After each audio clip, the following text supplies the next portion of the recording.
next hour. We'll get his thoughts on that at 580-5436, 580-KIDO. If you missed it last hour, we're talking about the state of our schools. What about you talk about how challenging it must be to live in Seattle. First of all, Seattle living isn't cheap. Seattle living isn't fun, one of the great American cities, and yet you have schools talking about metal detectors, armed guards, cameras. I like how the politically correct school superintendent who wants to keep his job put it, well, it might be controversial, but I want to get everybody's buy-in. Who would not want to buy in to keeping a school system safe, kids safe? Here's another one. Seattle police investigating a bat-swinging incident targeting cameras at the Pride event. Oh, boy. And another reason why more people will be moving from Washington to Idaho, they will be paying a state gas tax increase of 2%. Wow. So again, we are just pointing out to you why so many people are continuing to move to our great state. Locally, we've been so busy we didn't really give you a chance to talk a little bit about this. I was I was looking at this story before we get to the Boise City Council story. Kohlberger cost the state $8 million. That seems excessively high, but why in the world would it cost $8 million? Would that just be all security? Would that just be security when we're talking about, keeping him alive, but $8 million? $8 million it cost the state to prosecute this guy.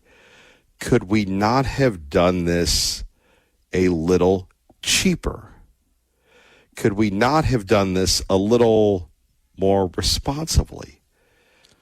$8 million. I wonder what the breakdown of that is. Maybe we'll investigate. By the way, Boise City Council, they've passed an emergency ordinance to regulate electric motorcycles in the city. The ordinance classifies electric motorcycles exceeding 750 watts or 28 miles per hour as motor vehicles.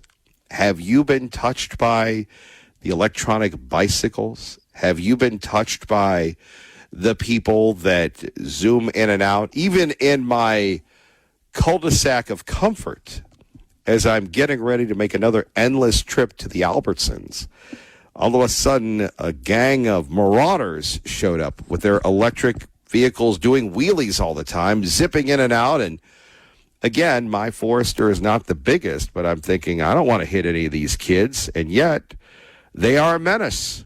And maybe the adults are menaces as well if you travel the green belt. I don't really understand it. And it's bad enough when you have human-powered vehicles on the green belt, but now you've got these motor vehicles. So the city of Boise, a lot of people may have an issue with this. They've required them to be titled, insured, and registered through the Idaho DMV. Dun, dun, dun. Big government strikes again. Riders must have a valid driver's license and motorcycle endorsement to operate these vehicles.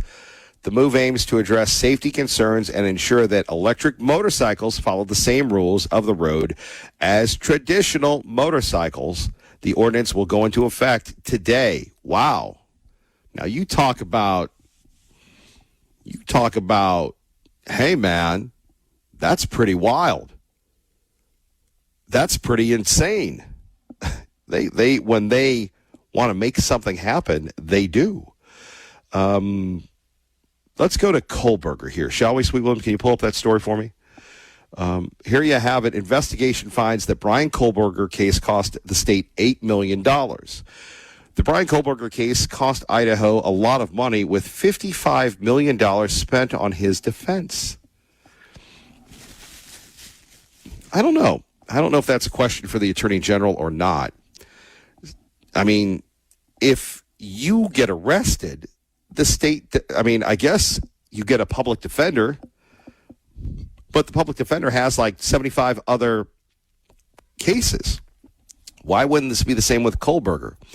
So Kohlberger, whatever his name is, sadly residing in CUNA, and I don't know if he listens to this program. I know Ada County, and I know in other prisons, they get 580 very well with the new signal. They're very happy about it. So we're resonating in the rooms with the boys, maybe the girls.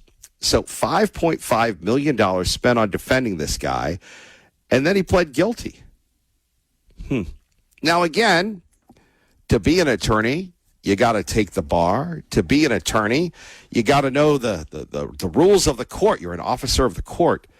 Couldn't somebody have said, Kohlberger, you're going to get $1 million for your defense, and that's it? And then he pled guilty. We didn't even really get the national sensation of, the crime of the century as everybody was moving into the state. Kohlberger received 4 consecutive life sentences without the possibility of parole in exchange for prosecutors dropping the death penalty. Man, tell you about that. $5.5 million, and then what is it? 2.5 for everything else. Seems like the prosecution saved a lot of money. Why couldn't we just cap it at $1 million? How about $500,000? The guy pled guilty. Certainly not the same ROI as on your favorite stocks. To people that have been pushed out of their homes, we pray for you. We're sorry for you. Canyon County has launched a flood assistance survey for residents impacted by our recent flooding.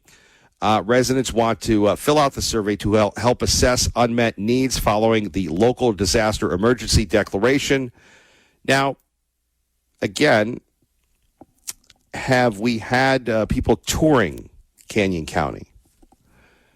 I haven't seen that, but I've been kind of busy doing my own thing lately. I hope that we've had state officials taking the drive to Canyon County to take a look at this. The survey aims to gather data to coordinate recovery resources with local emergency responders and community partners. Completing the survey does not guarantee government assistance, but will aid in identifying areas requiring support. Now, what if you don't speak English? Don't worry about it. No need to learn Spanish.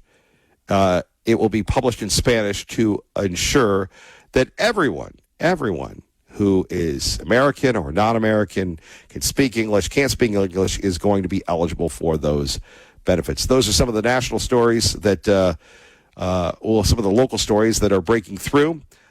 Nationally, of course, we're getting ready for the 4th of July. Many people are taking vacations, those that can afford it.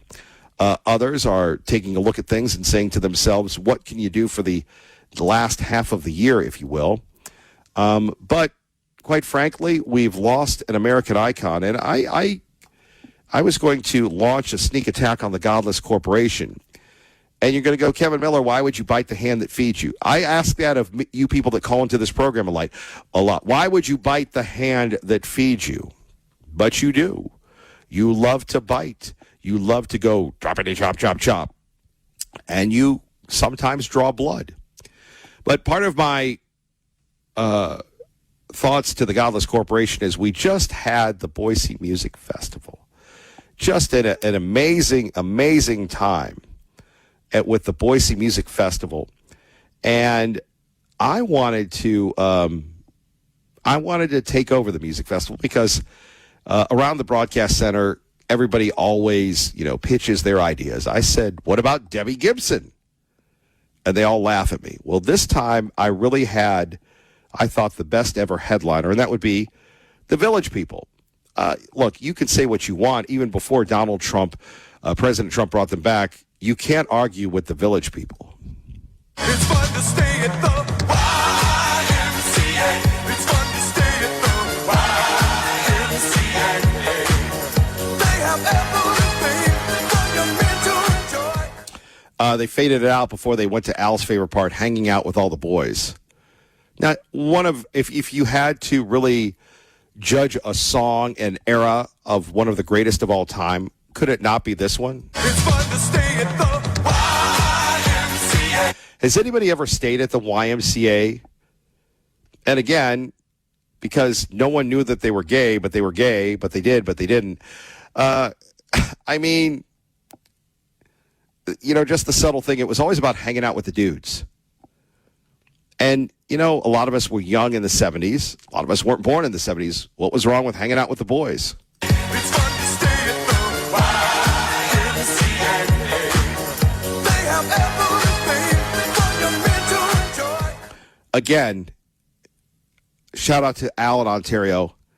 He likes to hang out with the boys. However, sad news. I don't know if this is the end of the iconic Village People. Here's our own Lillian Wu on 580 KIDO. He was the original lead singer and co-founder of a group which swept dance floors in the 70s.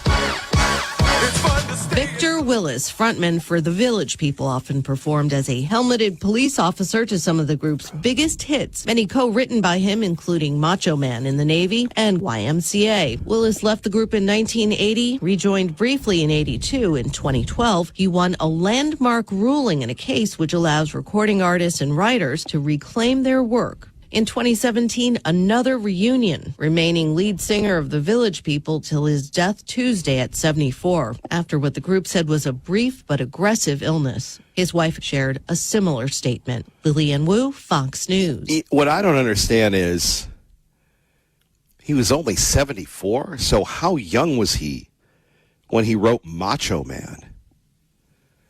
Now, if you're ever looking to take up walking and losing weight, as we've talked about, with our friends at Peak Health Idaho. Had a great meeting with Dr. Eric Lyle last week. We went over the results. We've got a game plan.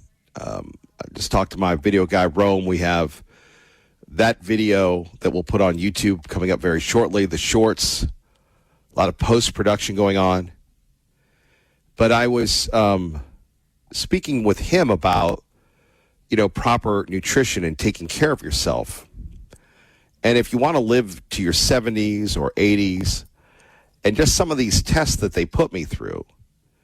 And again, I'm sure Beverly's at work right now, but the test they put me through, the blood test that went far beyond the normal blood test you get. Now, again, sometimes insurance covers it, sometimes it doesn't, but you're making an investment in yourself. Whether it's Beverly with the nutrition, Dr. Lyle with the medical, and, I'm on these B vitamins now because my lipo schmippo is a little high. It might be genetic. It might be in reaction to statins that I had, working with my guy, Jeremy Fricks.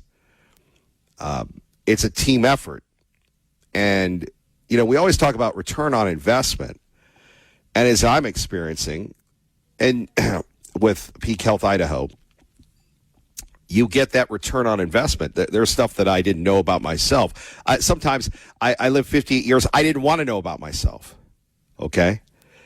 But I learned. And again, part of this is just taking some B vitamins because, intellectually genetically where I'm at. And I take for granted that I know enough to be stupid and dangerous about fitness. And, I've experienced the yo-yo. You train and then you reward yourself and then you get off the thing. But if you are new to lifting weights, it can be intimidating, especially today when everybody's on TRT. And you go into the gym and everybody's, tough guy or alpha female and all sorts of things. Now, for me, that's my native environment. Radio first, bodybuilding second. So I can roll with anyone. But if that's not you, our man Sean at Peak Health Idaho, they develop a custom program for you. And Sean takes you through the gym. They have a gym there as well. And showing you the workouts and educating you, not talking down to you. Look, I don't know if you've ever done a VO2 max. It is one of the state-of-the-art things where a VO2 max can determine your longevity, and it's something you can improve on. And years ago, I went to a place in Salt Lake that had a DEXA body scan, which is the most thorough, in-depth determination of how much fat you have, not just the fat you see, but the visceral fat you can't see. And God bless my wife, she did the same thing. She did the VO2 max, and unlike me, that's a sissy, she did it fine, but I got claustrophobic. And because they put the mask on and you got to breathe through the mask. And my man Sean got me through that, and it was great. And we have the videos of this. And we will share that with you coming up very, very soon. I'm not teasing you. I'm going through the program myself. Again, I lost 120, 130 pounds. The last 100, we want to document it. And we're putting it on the line. I have failed many times. But, again, I've never experienced what I'm experiencing at Peak Health Idaho. So if you want an ROI on your wellness, you want to be around, please take a look at that. And, you know, you go back to this guy, only 74. It used to be 74 was, man, that's old. Today you have people, you know, 80s. Look at the president. Now, the president must have some insane genetics because he doesn't exercise. He doesn't exercise, and he eats McDonald's. Now, probably unlike Kevin Miller, he doesn't, eat to live or live to eat. He keeps it, in perspective. But a lot of us have that issue. A lot of us were brought up on don't drink, don't smoke, and eating isn't, nothing wrong with eating bad food, but it is. There is a lot wrong with it. And then later on in life, or not so later in life, we have to deal with the consequences. Take a look at your health. Check out our friends at Peak Health Idaho today. Dr. Eric Lyle, Beverly, Sean, an incredible team. But one more time. It's fun to stay at the YMCA. It's fun to stay at the YMCA. They have everything for your men to enjoy. You know, one could argue, and maybe this is just a shout out to Jim and Star, one could argue the greatest band of all time, the Village People. Well, they had those hits, and then people, would vilify Victor Willis, the lead singer who died only at 74. But, they had a movement, and it was so big, people rebelled against it. I mean, you could take a look and look at President Trump. He took the anthem of, as people say, the gays, and made it his own. And what is it? Rolling Stone did a piece on them. The history of the Village People is littered with lineup changes, legal issues, music vibe shifts, but the association with Donald Trump brought the most drama. Here's the headline. It took a village. How the Village People went from YMCA to MAGA or MAGA or MAGA, MAGA, MAGA. But amazing when you think about the Village People. You could talk about really, musical trends. You went from disco to the hair bands, to the grunge, to the hip hop. And we really haven't had the post hip hop, if you will. But again, you go back to what those guys, boy bands, they weren't really a boy band because they were old. But back in 1978, YMCA peaked at number 2. What kept them out of the top spot? Oh, you're going to love this, Tea Party Bob. Maybe even Patriot Ray. Those of you that remember the 70s, it was by that guy, the leather pants wearing Rod Stewart. Do you think I'm sexy? We'll pass on that, Rod. Kevin Miller, 580 KIDO. Appreciate you joining us as we talk more about, I guess we were talking a little bit about the Village People, if you will. Amazing. That guy was only 74. Other news of the day. The Supreme Court strikes down limits on party spending in federal elections that we talked a little bit about yesterday. Here's one, and again, we can't do it all here. At one time, we did make the radio world go around, the political world went around this program, but, I'm thinking about this midterm convention. Have you heard about it? President Trump announced that the Republican Party will hold a midterm convention in Dallas September 9th and 10th, marking an unprecedented move to mobilize the GOP base ahead of the midterm elections. This Supreme Court ruling, as we may not like it, really has helped the president and the base, I think, because it gives people, really just gives people the ability to get fired up. And I get it. It gives people the ability to say, hey, look at what we're doing. We have to change our laws. we have to stop this. And he's right about it. We do. We have to stop this. We have to make this happen. I totally agree with you on that. How do we do that? How do we stop the Supreme Court from making another boneheaded decision? I think our whole country depends on it. Don't you?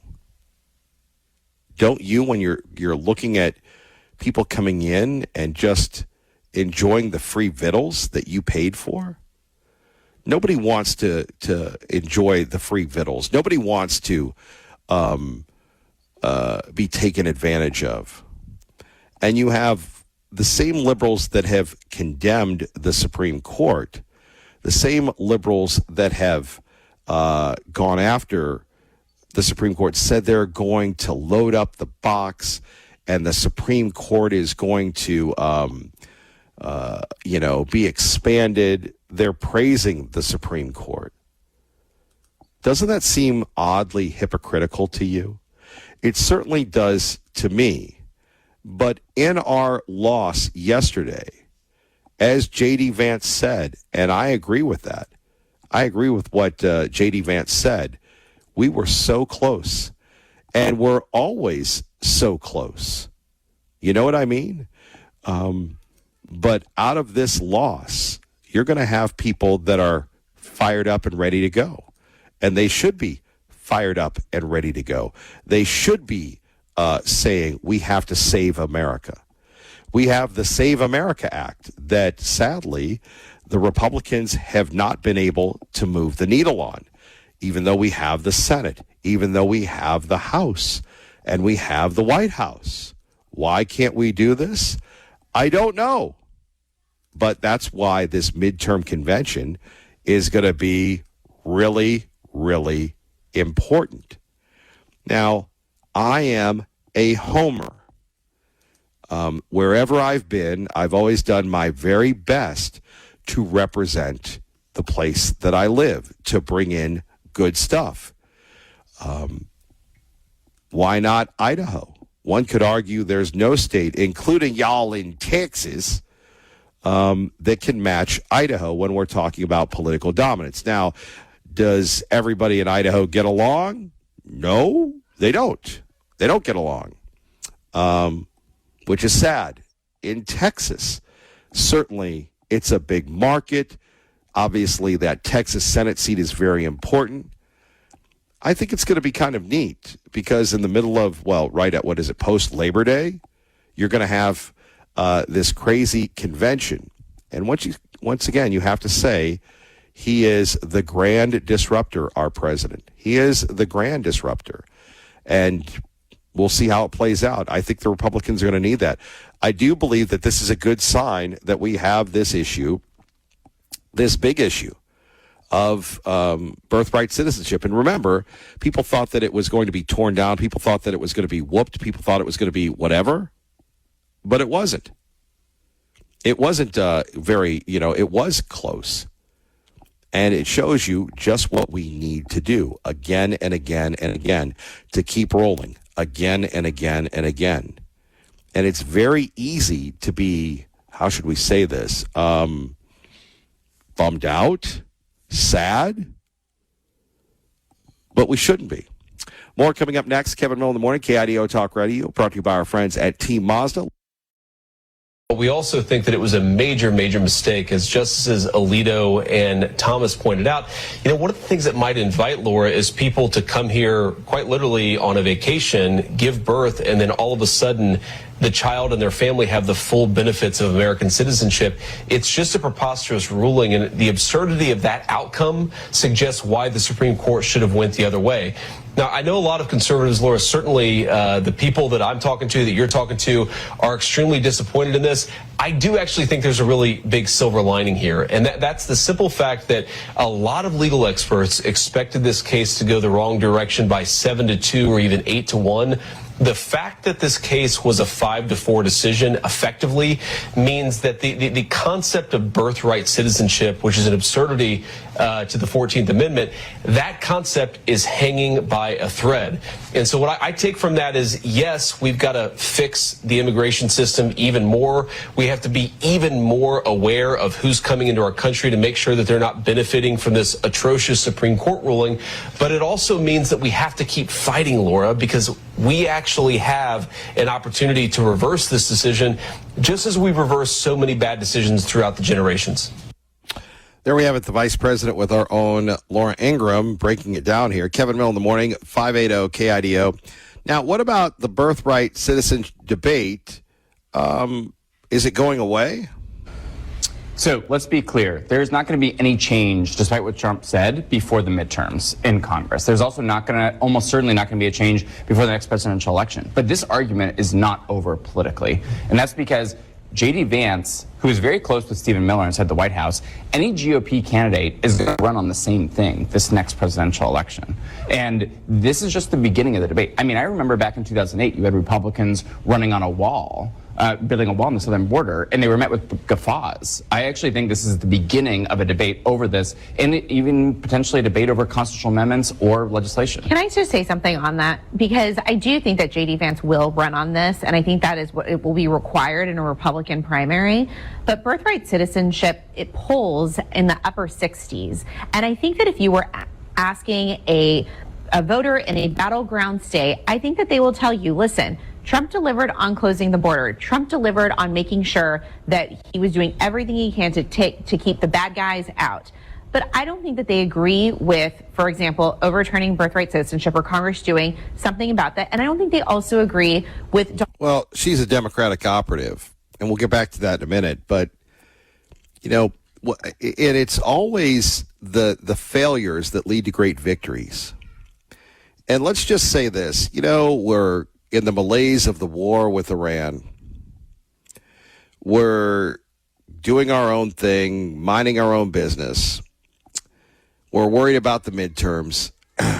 We're not winning because we're worried about the high cost of everything.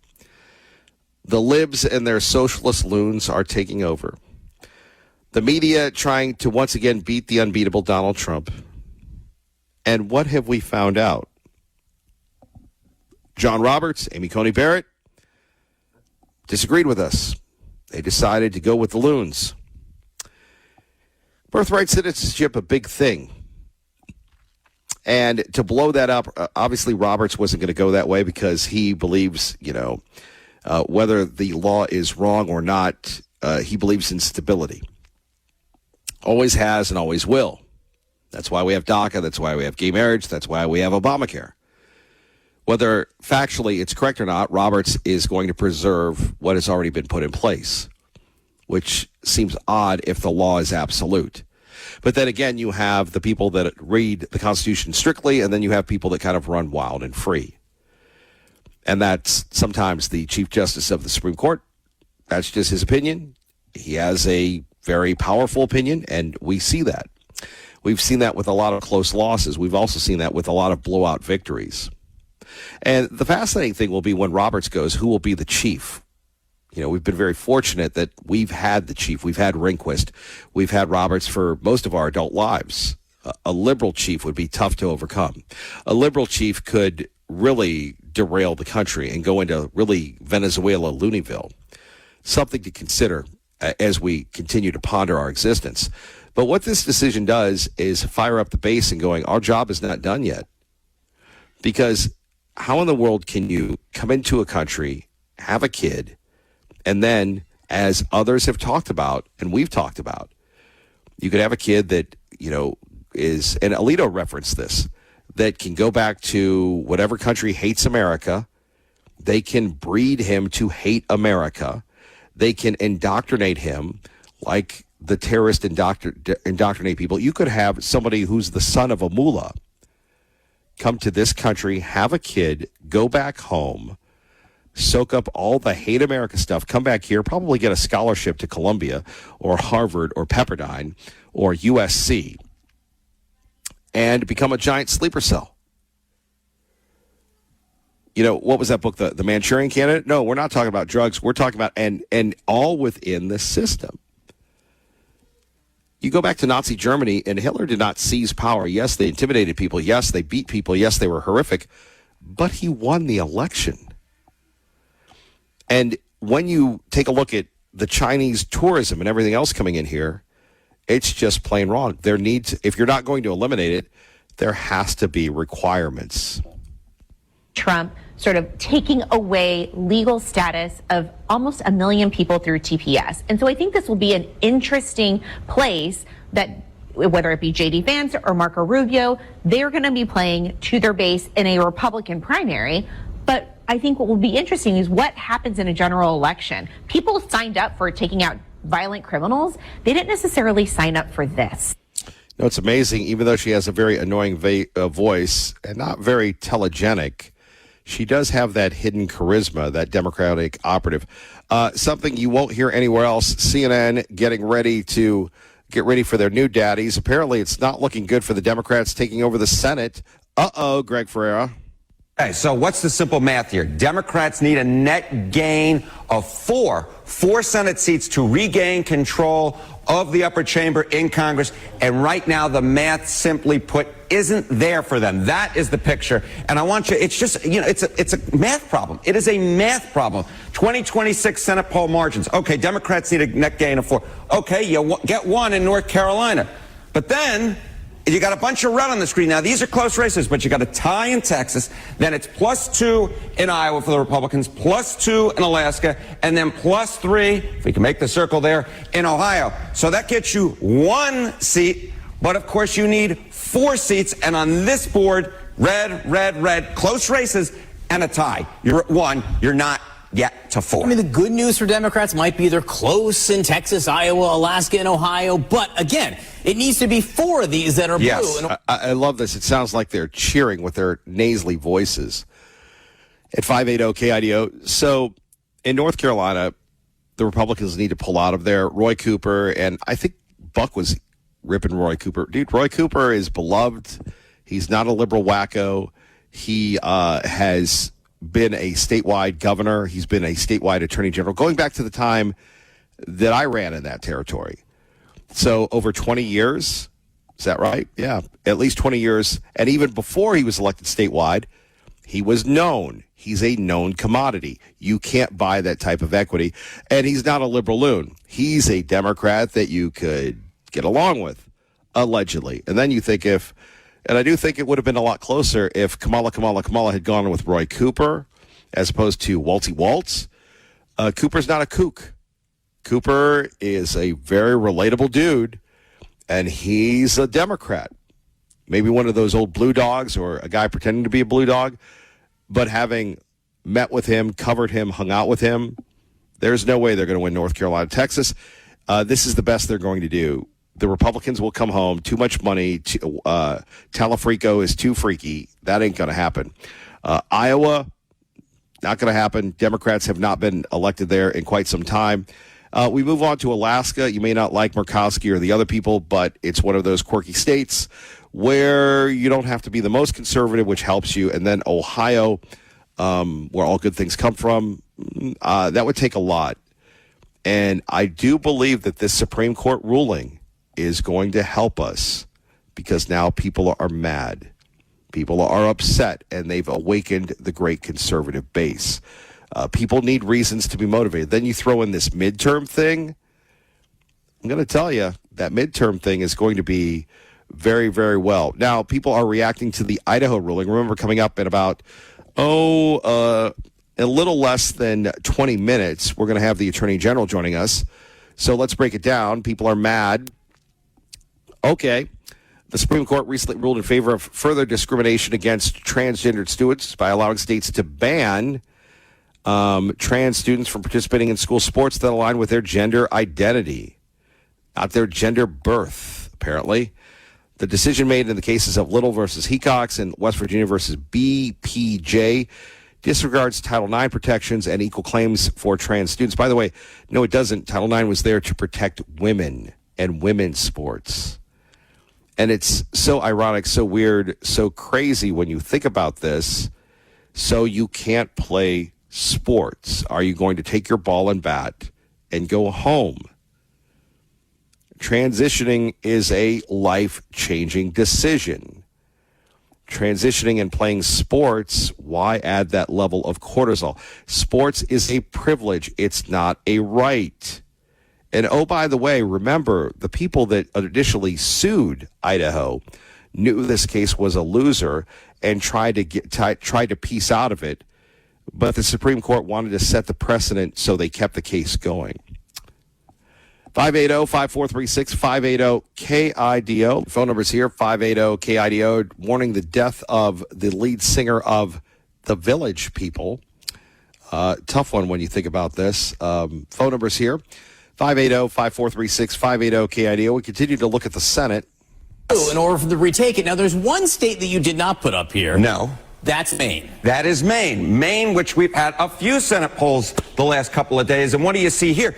Even in Maine, a state that Kamala Harris easily won back in 2024. Look, the New York Times has Plattner ahead by 2, but that, of course, is well within the margin of error. That is among likely voters. Fox News, on the other hand, has Susan Collins, the incumbent, up by 3 among all voters. So even in Maine, you have a race that, simply put, is way too close to call. So really, on the mathematical march to 4 seats, there's really only 1 seat at this point that Democrats can look like they can count on. They'll probably win one of these other seats, but again, that gets you only to 2, and you need 4. Yeah, you might think the Democrats would hope they look better given the war in Iran, given inflationary concerns. The question is their high water mark, or can they grow from here? They will need to grow. What are some of the reasons why they might be having a little bit of a harder time? The real reason why they're having a little bit of a harder time is these are red states, right? With the exception of Maine, right? These were all states that Donald Trump won back in 2024. And look at this. The median in the 6 key Senate races. Look at this. The generic Senate ballot lead for Republicans. Look at that. In the median state is 6 points. And of course, the median right down the middle is what, 3.5, right? So you need to win states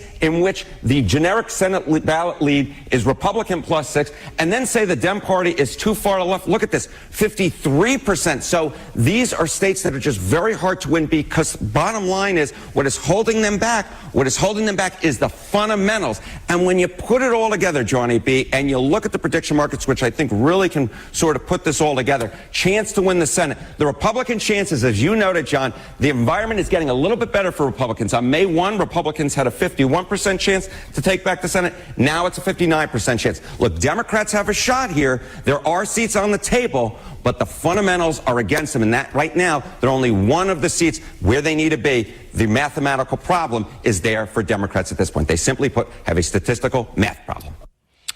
Yeah, it ain't looking good for them. Let's go to Lee Joe, who joins us now at 580-KIDO. Hello, Lee Joe. Hey, good morning, Kevin. And so you're talking about illegal immigrants, trucking, and the speed limit. And as you recall, our Canyon County Sheriff had a nephew, I believe it was, who was killed, if I remember the story right, by a illegal trucker that ran a stop sign or something. And this illegal trucking is part of what Brad Little and his cronies are pushing. There's an entire industry. It's like an indentured servitude in trucking, where they recruit either young kids that don't know nothing, stick them in a truck and team drive them for 6 months, and tell them that they owe them a lot of money, so they're going to have to stay in the truck, and or they run around to other countries, and they got these CDL mills, and if you get a CDL, you'll be you can run around, but here's what you owe us. And so these illegals are running around, and they've got like I said, it's an indentured servitude market, and it's depressing the price of or the wages, and it needs to be stopped. It really is a criminal organization, the way they put people in a truck and leave them there, and they just drag them across the country and tell them, no, you can't leave. You owe us money. You owe us money. You owe us money, and they never get out of debt. For at least a year. And so, going back to the speed limit in semis, when I'm driving down the freeway in my semi, most semis are not geared even to where they can make 80 miles an hour. But the ones that can, there's always a plug up behind the semi on the freeway, and there's always a bunch of lane changes, and there's always a bunch of brake lights. If a semi is doing the same speed as the rest of traffic on the freeway, that's safer than 65 unnecessary lane changes behind him where people are trying to cross each other, cut each other off, etc. And you know what it's like driving on the freeway when you're going on vacation. You got her pegged on 80, 82. Along comes a semi. It's got a plug up behind it. You're trying to calculate how to get around it. Semis need to be running at 80 miles an hour, but some of their tires aren't even rated for 80 miles an hour. Anyway, long story short, 80 miles an hour is good. You're not going to see 80 miles an hour in town. Let me just jump in for 2 seconds. My only concern is their ability to stop. It's my concern for everybody that's driving, texting on their cell phone, et cetera, et cetera. Who's paying attention? I know a truck driver's paying attention. 99% of them are really paying attention. It's a massive penalty if you're on your cell phone while you're driving your semi. So and it's a federal crime to be on it. So your truck drivers are paying attention. They're professional drivers, and the stopping thing. A semi can shut down very quickly. It will surprise you. And that's why when I'm driving, I've got the 1,000-yard stare. I'm looking at everything that's going on in front of me that might affect me. I'm backing off, the guy comes in, cuts me off. I'm backing off him. We all know we got to have the room. That's part of the test. You have to make room for the fools around you. They don't have any idea what driving a semi is like. And they can shut down fine. An attentive driver is a safe driver. The 80 mile an hour speed limit has been in Texas and in Utah forever. And like I said, if you can get your truck up to 80 miles an hour, congratulations. You're burning a little extra fuel, but if you can get an extra load during the week because you were able to burn another, save another hour or two during the week, then hey, the economy's moving a little faster, moving a little better. Prices are going down. Productivity is increasing. So the speed limit, that's a good thing. Let the market work. Carry on. Don't worry about them drivers. They know what they're doing. But all right, do worry Lee about the drivers that are. All right, Lee Joe, thank you for the call. Kevin Miller, 580 KIDO. Hey, good morning. How are you? Great to have you on. It's certainly a day after the Supreme Court decision. You've been involved in defending this law for quite some time as an officer of the court, an Idahoan, an American. What does yesterday's decision mean for all of us, sir?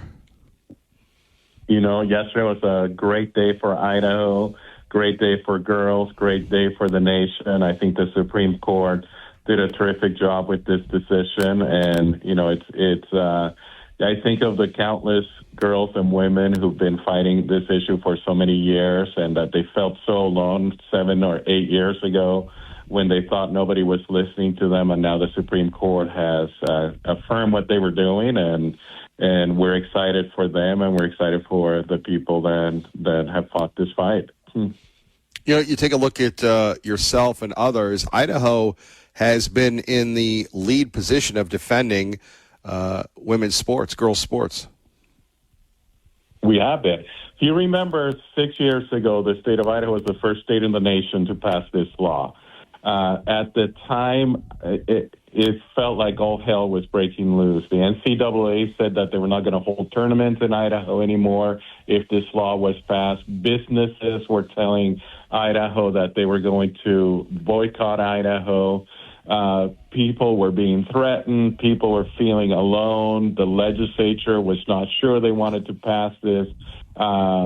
Even the governor vacillated, wasn't sure he wanted to sign this because of all the pressure that was coming on the state of Idaho. And a few people stood strong and they fought on these issues. Some of these female athletes were just feeling so dejected and demoralized because they would speak out and they felt that their teachers were not listening, their coaches were not listening. And just to see 7 years later that the tide has turned, I think public opinion has really turned in the right direction. This is now a 70-30, 80-20 issue in most states. And I think common sense prevailed, and I'm just excited that Idaho led the way on these matters. The Attorney General, Raul Labrador, joining us, 580 KIDO.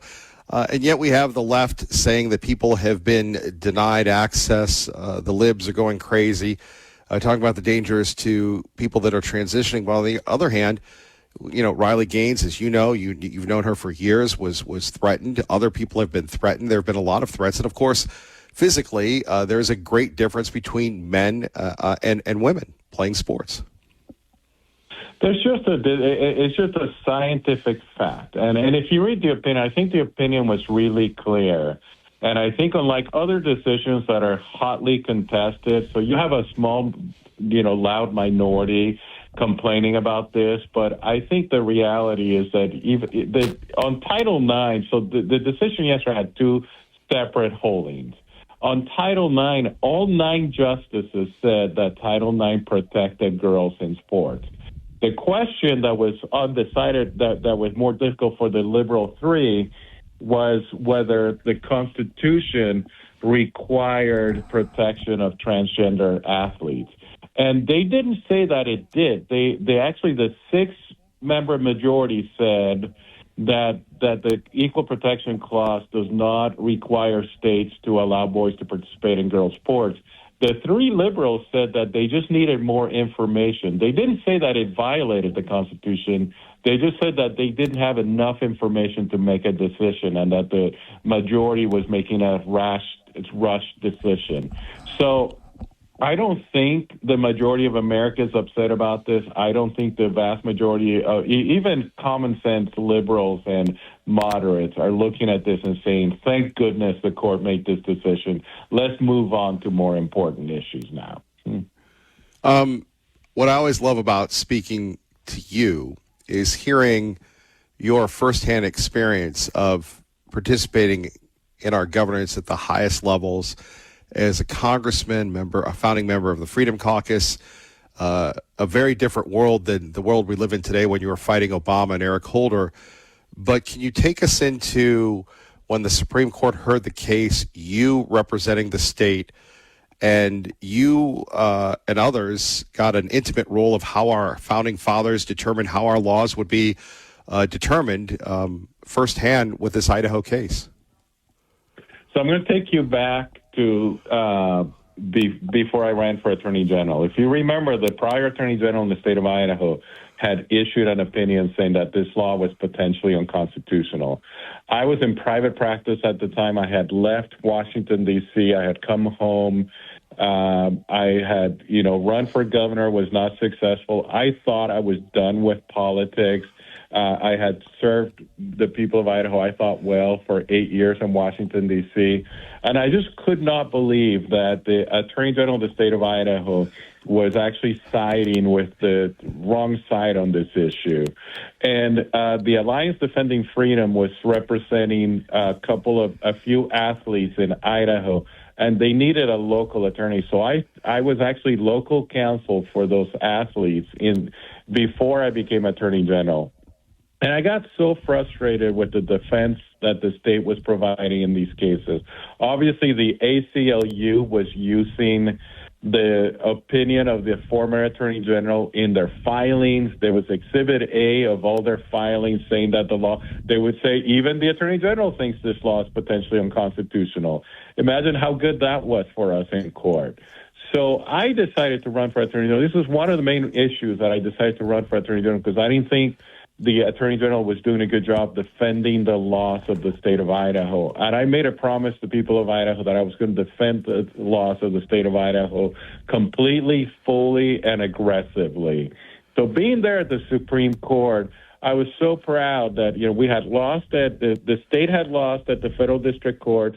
The state had lost in the Ninth Circuit. The Ninth Circuit opinion even sided to the opinion of the Attorney General in their opinion. And I was so proud that we had our team ready to fight this in the U.S. Supreme Court.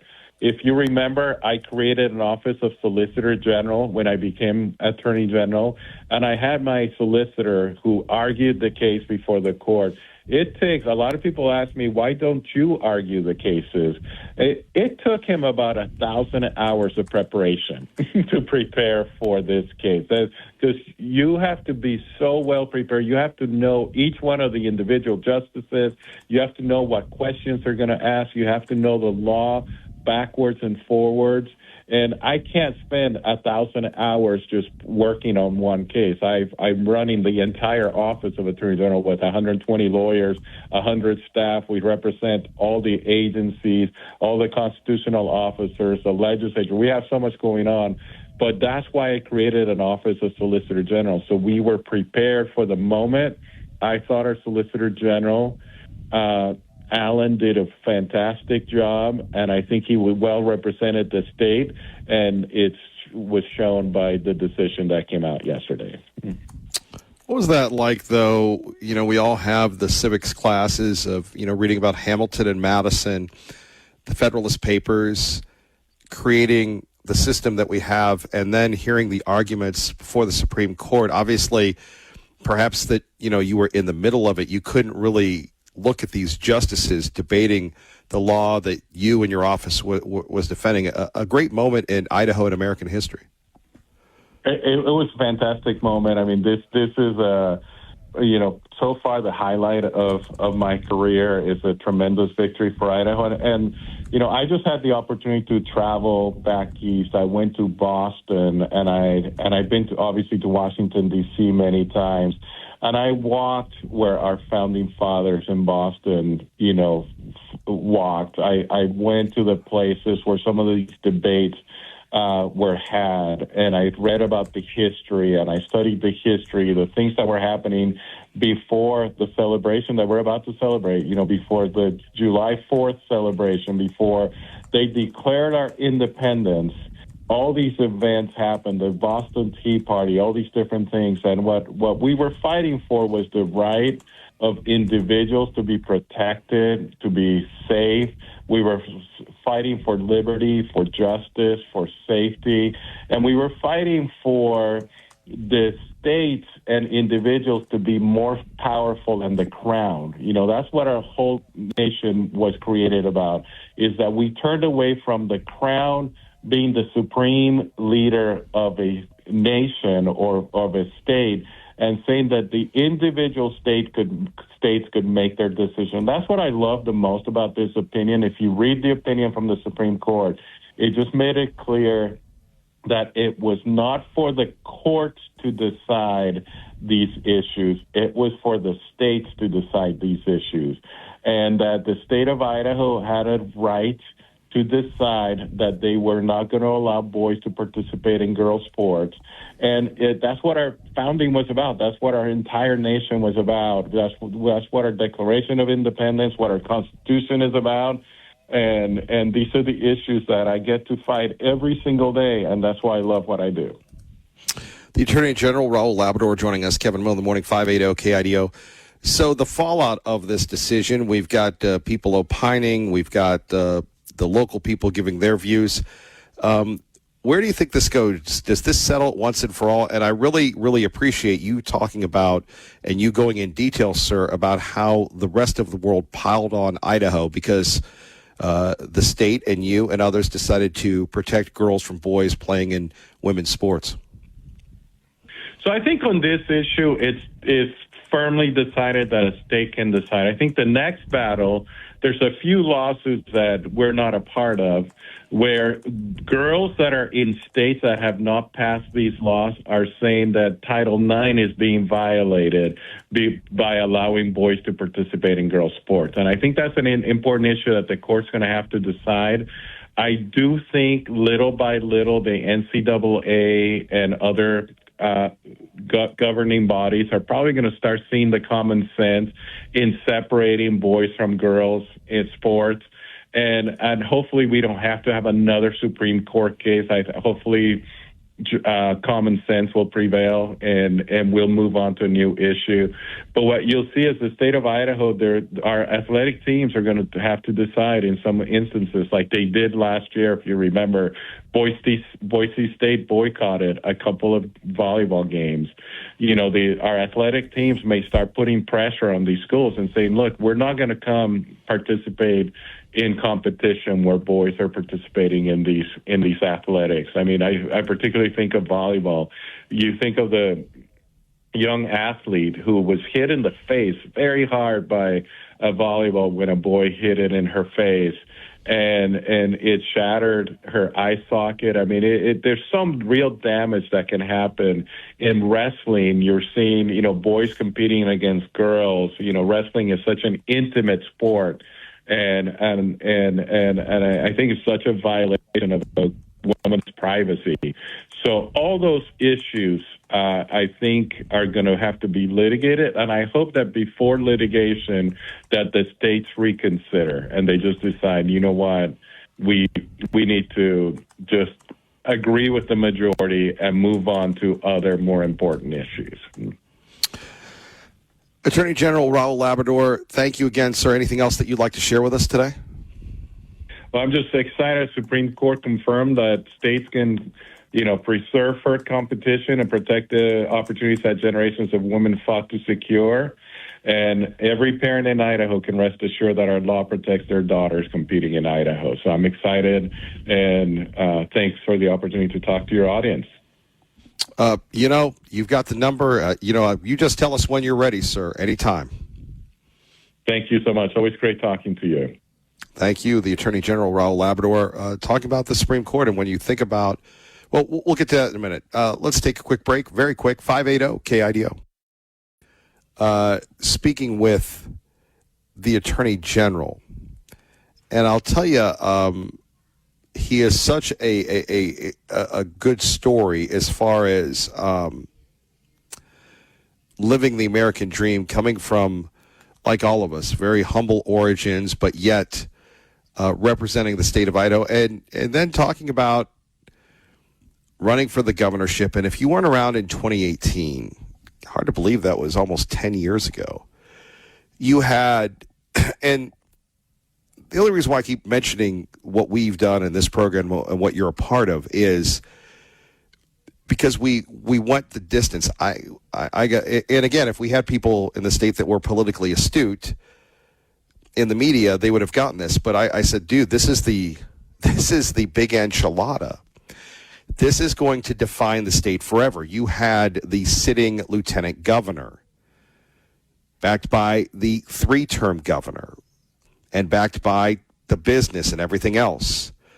You had the king in the north, the congressman who had been the lightning rod, who had been the tip of the spear, representing grassroots conservatism. You had Tommy Ahlquist, inspired by Donald Trump, former emergency room doctor turned entrepreneur turned developer. You had our friend Congressman Fulcher, who was going to, because again, you talk about the original boogeyman, Congressman Fulcher, when he was a state senator, won the 3 most populated counties in the state. Still wasn't enough to beat Butch Otter, but he had astutely continued on his campaign. And when Congressman Labrador decided to run for governor, to put it all in, Senator Fulcher went for that seat. That was a highly contested seat as well. And I love our friend David Leroy, who gave it the old spirited try. And by the way, David Leroy used to attend our debate watch parties. Always props to David Leroy. And you had a massive, I mean, this is the only time in this state, perhaps, that we'll ever see until what, 2030?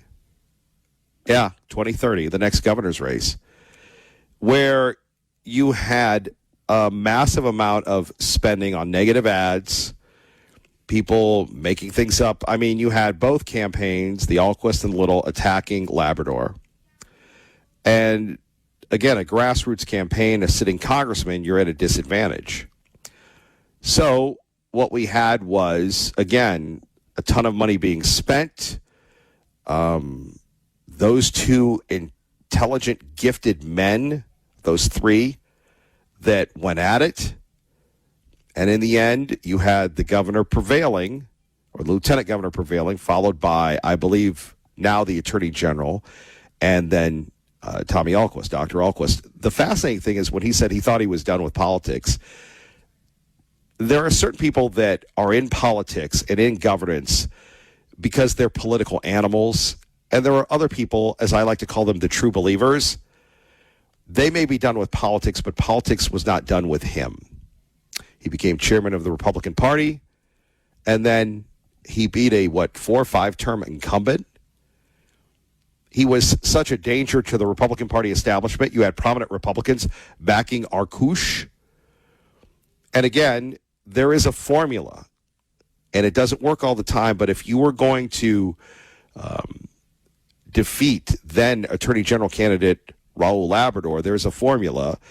And the Arkush people, and I can remember Tea Party Bob yelling at me about this, because that's how both of us show our affection to one another. When you had prominent Republicans going there and nobody funded Arkush, and that was it. And even then, I don't think you could have beaten him. So when he took office, it was a very different vibe than his predecessor. But I'm always fascinated, and when we had the Speaker of the House on, to hear what it's like to be in the Supreme Court. I've been in the Supreme Court as a child, I believe, in the 8th grade. But how many people recall their 8th grade trip to Washington, if you ever had one? But to see that, and again, that's why we loved having the Speaker on when he was there, and the Attorney General on. Not everybody, I mean, to see the wrinkles on Sotomayor's face, to hear Kagan's crackly voice. That is our founding fathers' legacy gifted to us in action. So like I said, it is fascinating to hear these stories. And I really love how he brought it back because, and maybe, Sweet William, maybe we'll write a memo to myself, we really need to, I believe the NCAA, I believe the businesses all owe the state of Idaho an apology because they declared war on us. They declared war on us. No tournaments, no this, no fun for you. And they tried to scare us off. But they didn't. And now, thanks to the conservatives on the Supreme Court, the Attorney General, the governor, the legislature, I believe it's time for a tournament game here. I believe it's let the good times roll. And props to Boise State. You know, the athletic people are, the sports people, most of them are liberals. Most of them are toad-sucking liberals. But to take a stand to protect women at a cost to them, that needs to be acknowledged as well. By the way, this portion of the program brought to you by our friends at Treasure Valley Subaru. We'll tell you about them in a minute. 580-KIDO, your home for Fox News. Fox News Now, 580-KIDO. 580-KIDO. We go to TPB that is here to announce his retirement from the program. We will miss him, but he had a good run, and all good things must come to an end. Yeah, well, watch out, buddy. I'll be back in 2 weeks. Oh, I thought you were done for good. Well, how am I going to go against all of the stuff you've said this morning if I retire. Why would you say go up against everything? Why do you continue to attack the hand that feeds you, sir? Because the hand needs to be washed. If you know what I mean. No, it sounds like you have some issues with some hygiene that you're projecting on to yours truly. How dare you? My hygiene is fine. I think you have been infected by some of the perpetrators in government and corporate entities in Idaho, and I'm trying to make you look better than you actually are. Oh, yeah. Well, you're right. I'm being infected by the Attorney General that we just had on. Is that what you're saying? Well, thanks for having the Attorney General on. You know, I did work on his campaign for governor. And what I will say is that if he had won, Idaho would look a lot different than it does today, my friend. So I'm going to be heading on a well-deserved 2-week vacation tomorrow with my kids, and I wanted to take a minute to wish you and all of your listeners a very happy 4th of July on the 250th anniversary of our country's birth. God bless you, my friend, and God bless America. And I'll talk to you in a couple of weeks. Oh, so you're done. Well, I don't want you to hang up on me again. Yeah, you know, there are some things that you just have to... No, I didn't hang up on you. That was like 5 minutes of you just screaming. No. You hung up on me. Yeah, I could hear it in your voice. I know you too well. 15 years of being with you. And I know you too well. And again, both sides can be right. But just because, and you're going to love this one, just because you hang out with the Freedom Foundation does not mean that they're right. And if they were, they'd be a lot more successful than they are. I hang out with a lot of people, my friend. That's not what I hear. You happen to be one of them. And this relationship, I think it's actually 16 years now.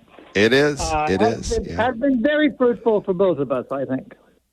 It's been very, very emotional for both of us. Yeah, but that goes with the territory. I suppose. So you're really not going to opinions, my friend. By the way, so when are you coming back? I'll probably be back around the same time you get back. Oh, so you do know I'm leaving. Oh, I listen to your program every day. Yes. Or didn't you know? Oh, no, I know that. I know that you listen. So you're not coming back until the 20th? Is that right? Sometime around there. What happens if, like, a bear eats you? What happens if what? Like you get eaten by a bear or something. I mean, are you going like mountaineering and camping and whitewater rafting? I mean, I worry about you. Why would he want to eat 81-year-old meat? What, is he crazy? Well, it's well-aged. Yeah, well, a little too aged. So no tenderizer needed. So, I mean, what if this is a trap? What if they all turn on you? Who's going to be there for you? Who's going to turn on me? Well, the people you're going with. My kids? Yeah, you never know. That ain't going to happen, buddy. Well, what if all of a sudden this place you're going to is a Chinese indoctrination camp and then they start zapping you? I'm not worried about that. I do know a little Chinese, but not much. I know how to read from column A and column B. Oh, just, somebody's got to look out for you. Yeah, but I hope it's not you like you have been over the last 2 days. Wow. I think I'm bringing you and Dylan back together. You're bringing who? You and Dylan back together. You're both upset with me. He spends too much time with my friend Tom Munns. Oh, he and Tom, yeah. Well, I wait for the rebellion to continue. We sit out in the woods here waiting. Well, be careful the bear don't eat you, my friend. You're getting a bit tasty as you lose some more weight. Yeah. Well, anything else you would like to share with us here? I mean, it's kind of like you're breaking up with us. No, I hope you have a really nice vacation, Kevin. Say hello to your lovely bride, Dorothy, for me. And I'll see you in a couple weeks. Wow. Well, okay. I'll see you. So you're not going to be on tomorrow? No, I will not be on tomorrow. I'm on vacation. I don't think he's coming back, everybody. I think this is the end for him. And now the end is near. Do you want to say what is your final song? Kevin, please don't sing. Please don't sing. I heard. Spare us the agony. I heard that you used to hang out with all the boys at the YMCA with Al. I heard they put a face mask on you when you go to church so they can't hear you sing.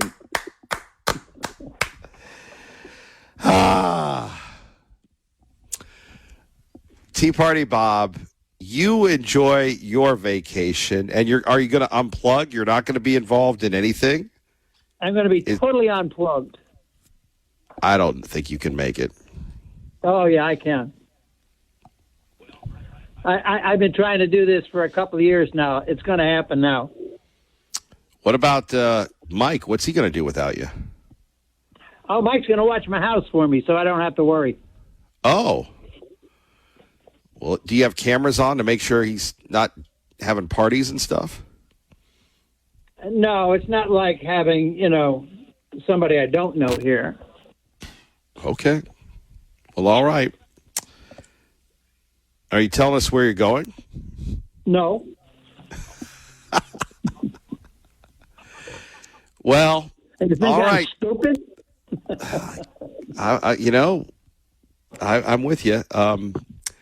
Well, all right. Tea Party Bob, we'll miss you. We hope you have a great vacation. And, the tough part about it is when people get a life, it's tough for them to come back to this thing. No, not for me. Not after 16 years. It's a lot easier. Well, all right. This is like you giving me a little time off, Yeah, we'll put you in timeout. Yeah, I need a timeout. Okay, so this is not me doing this. This is you doing this because I don't need the fake news saying that I've put you in timeout. Oh, you don't? You and your colleagues, yes.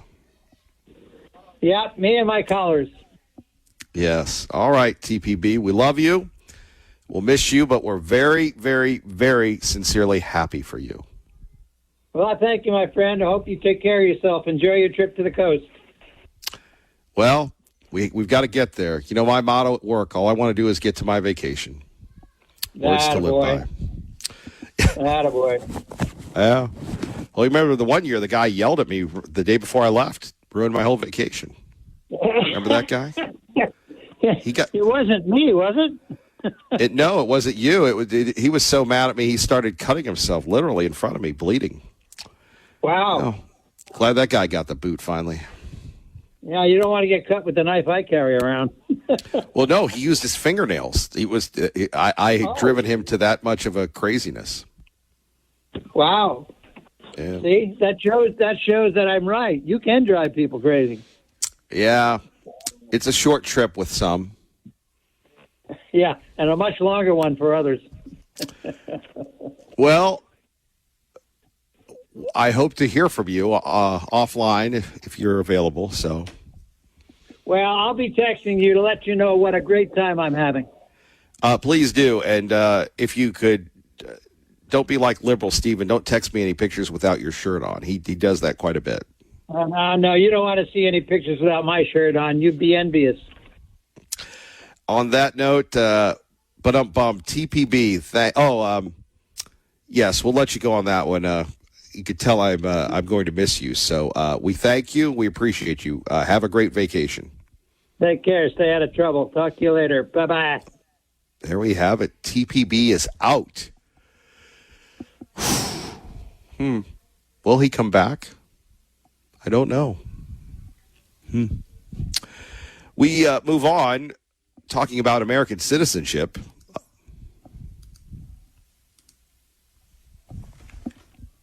Settled, built, and defended this country with their blood, sweat, and tears, oftentimes their lives, because they wanted to protect and ensure the same freedoms and the same opportunities that they had for the next generation of Americans.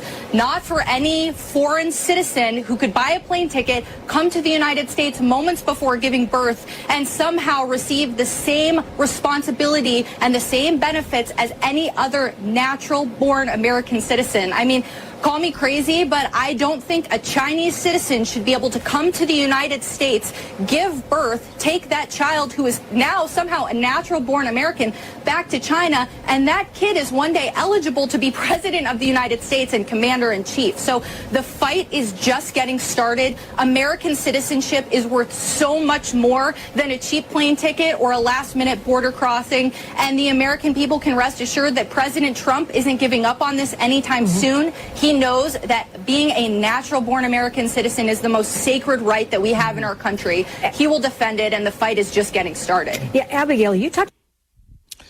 More coming up next. That is Abigail Jackson. Mark my words, a rising star in the Trump White House. Chandler joins us now on 580 KIDO. Hello, Chandler. Hey, man. Good morning, Kevin Miller. Good morning. I wanted to talk about the Supreme Court ruling. It seems maybe the trans sanity has come to an end, that there is now a fundamental right. Amen. Praise the Lord. There's a fundamental right for biological women playing against biological women, and biological men to play against biological men. That is the law. It is spoken. It is the right. This is how it is. And in your talk about tournaments that have been denied to us, that have been taken away, we're talking millions and millions of dollars. So for the people of Idaho, for our elected representatives, I want reparations. I demand reparations. I demand the GOP. I demand our leaders to go out there now and fight for our fair share. That the evil, wicked NCAA, the collegiate industrial education complex, have denied us this fundamental right for too long. We are owed money. We are owed being paid. We must be paid. We must seek the reparations. We must go on the offense. We must defend and demand that the next tournament comes this way. And if we are smart, we will look at their organizational polls, ties, and connections to our state, and we will question the money that they're receiving. And if I was in a leadership position with the GOP and had money and an attorney, I would look at discriminatory equal protection issues that are happening.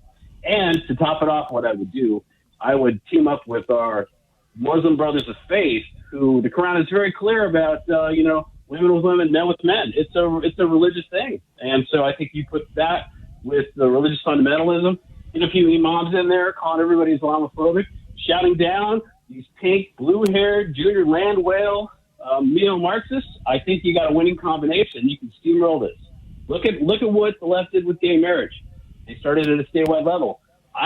Surprisingly, Iowa allowed gay marriage before California, and that right was recognized elsewhere. So the right to play in sports, we need to take it the same way as the marriage thing. And Republicans grow a pair of balls.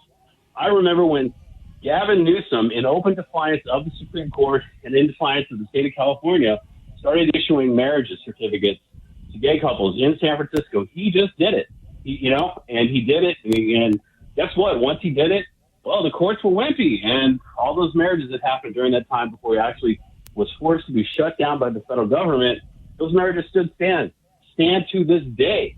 So, grow a pair of balls, stand up and do it, demand reparations. And I would like to know if you could figure out for us how many millions of dollars the state of Idaho lost. And so we can say that, going forward, NCAA owes us this money. Like that's the piece of the pie. That is the price of justice. That is what will make it our fair share and set it right. Amen. Thank you, Kevin Miller. Thank you, Chandler. Kevin Miller, 580 KIDO.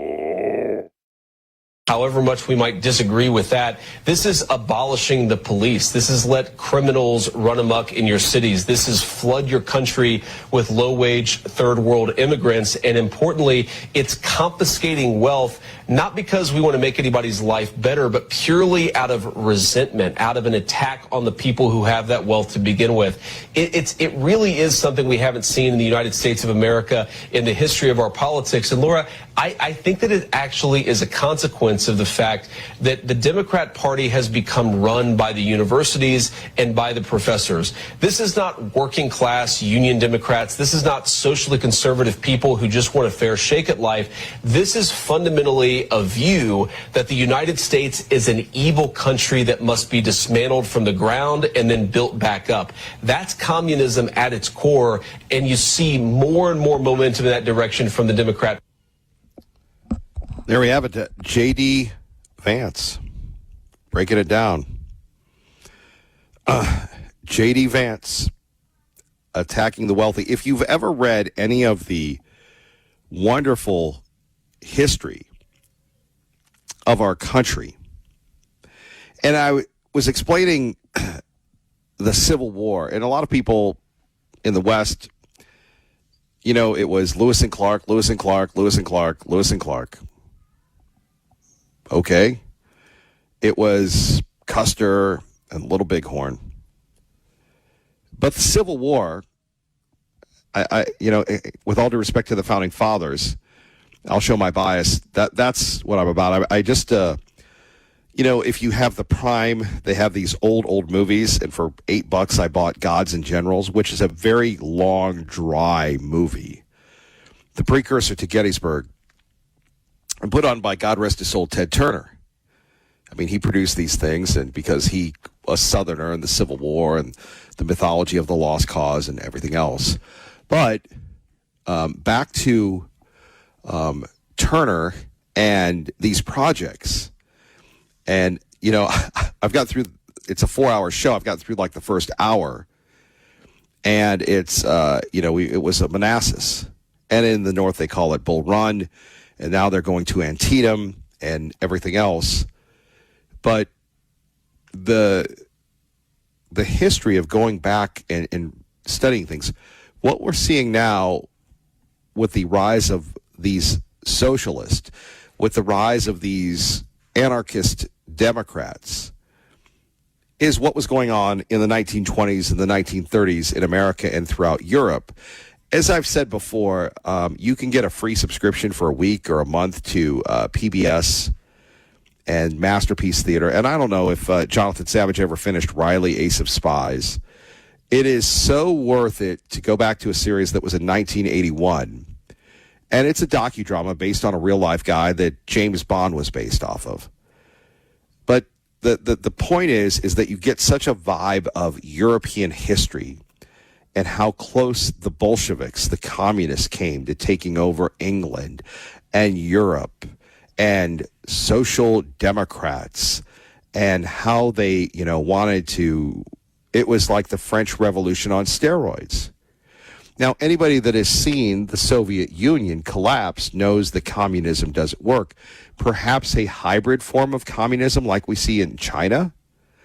But then, again, you still have the people that are subjugated. One could argue that despite the tendencies of and the promises of socialism, you get injured, and yes, you get free health care, but you have to wait 3 months to get the health care, and then you end up buying the good health care yourself, so what's the use? But there still are people that are subjugated in a totalitarian regime, in a socialist regime. You look at the countries like Russia or China, and you still have the people that are being subjugated in the fields. You have ghost cities in China, so socialism doesn't work. But because we have had, through tech and everything else, this massive explosion of wealth, people are buying this, that we're going to destroy the wealthy. There's a reason why they're wealthy, and I'm no defender of the rich. However, there's a reason why that they have accumulated what they have, and they're not just going to let Kami Mandami and his ilk take from them. And by the way, it's not like Mandami or any of these other fools, work their way up tilling in the fields. They work their way up through doing what? Through a privileged background. They went to the right colleges. They, you want to talk about, you want to really, really, really talk about the hypocrisy of the left, or all these social democrats that really came from a privileged background that they now seek to vilify. They now seek to destroy, led by a very charismatic leader named Mandami. Above all else, this budget offers a roadmap for the years to come. Of the unborn here in Idaho and across America. Good morning, sir. Well, brother, it's sure nice to hear your voice. It's great to hear you. And, of course, you've been very busy. So where do we begin, sir? Well, we think this next week we're going to have an announcement by the Attorney General and Secretary of State that the abortion measure qualified for the ballot in November. By the thinnest of margins, I might add. But it appears that, the fight's on, and we're going to be looking at a very intense and pretty ugly struggle for our values and our future as out-of-state money pours in, trying to persuade Idaho to resume the killing of innocent children, and trying to persuade us to give up on our own value system and our own future. I believe we're going to prevail. I think we're going to overcome all of this, but it's going to be a tough fight. It's going to be a terrible thing for Idaho to go through. So you believe they have enough signatures? I think so. Yep. Well, in a way, I suppose, looking at it optimistically, it's not like they just did this with overwhelming numbers, despite the money, despite the attention, despite the pro-abortion media. If they barely crossed the finish line, it shows you that money can't buy morality. Well, I think you raise a very, very good point. They've been hyping this story for the last year, at least, with respect to how popular this initiative is and how Idaho is just dying to go back to the golden era of Roe v. Wade and abortion on demand. And they're chomping at the bit to, resume the destruction of innocent life. And the truth is, after all the money and all the time they spent, the results of their initiative just don't demonstrate that. I mean, they barely made it, if in fact they do qualify. And the truth is that I believe they engaged in some very deceptive practices, even to get the signatures that they did. And, we raised an alarm with people at the end of April when the signature gathering was coming to an end, advising them that they probably signed that thing under false pretenses. And in fact, I think that's going to be the struggle over the next several months. If Idaho voters go to the polls and they know what it is they're actually voting on, there's just no way we lose this thing. So if their entire strategy has to hinge upon deceiving people into thinking that they're solving some crisis which doesn't exist, protecting things like IVF fertility treatments that are already legal.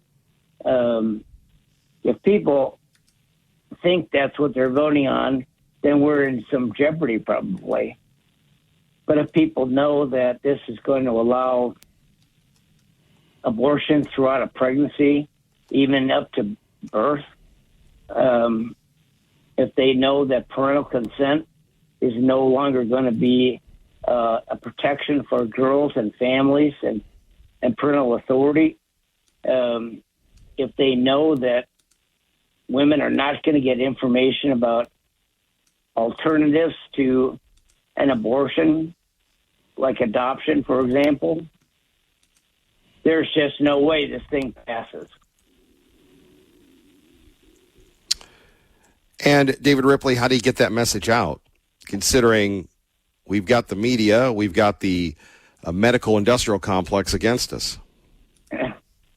Well, it's not been a fair fight. You know, we've been working for the last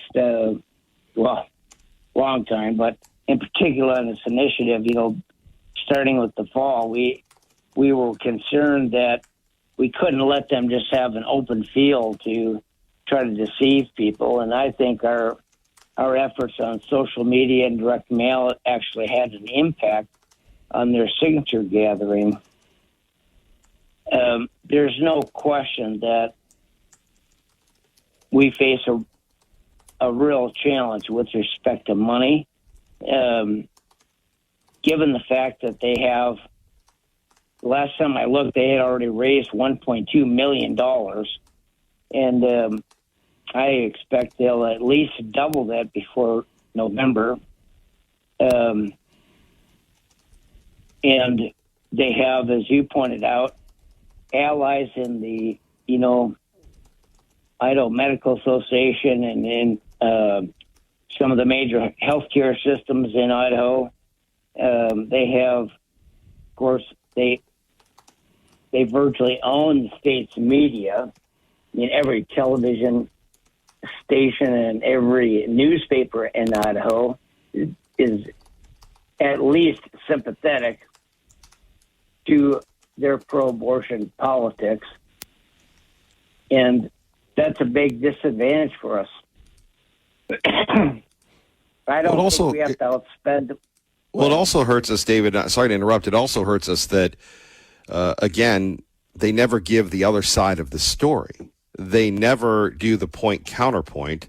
They just do the point, which is absurd, but it shows you their bias. Well, it's terrible journalism, if you can even call it that. It is designed to mislead and shape public opinion, not give people information with which they can make informed decisions, right? So that's a big hurdle for us. And in fact, that's been going on, you know, since before the Defense of Life Act even took effect. I mean, Idaho has been the subject of a very prolonged propaganda effort going back to, you know, the summer of 22 when Roe was overturned. The state's media has been pumping story after story about the terrible, terrible impact that this law has had on the lives of Idahoans. I mean, if you didn't know better, you'd swear, just reading the headlines, that the Defense of Life Act is pretty much the worst thing that's ever happened in the state. And it is a virtual disaster as far as they're concerned, which is pretty weird, given the fact that we think about 6,800 babies are alive today that wouldn't have been otherwise without that law in effect.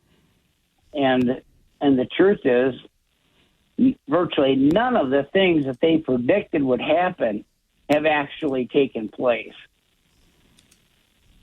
You know, the claim was that doctors were going to get sued. Doctors were going to go to jail. Hospitals were even going to close, right? Well, none of those things have happened. There hasn't even been a complaint filed against a doctor since the law took effect. And the truth of the matter is, the claims about the impact on women's health have also proven to be false.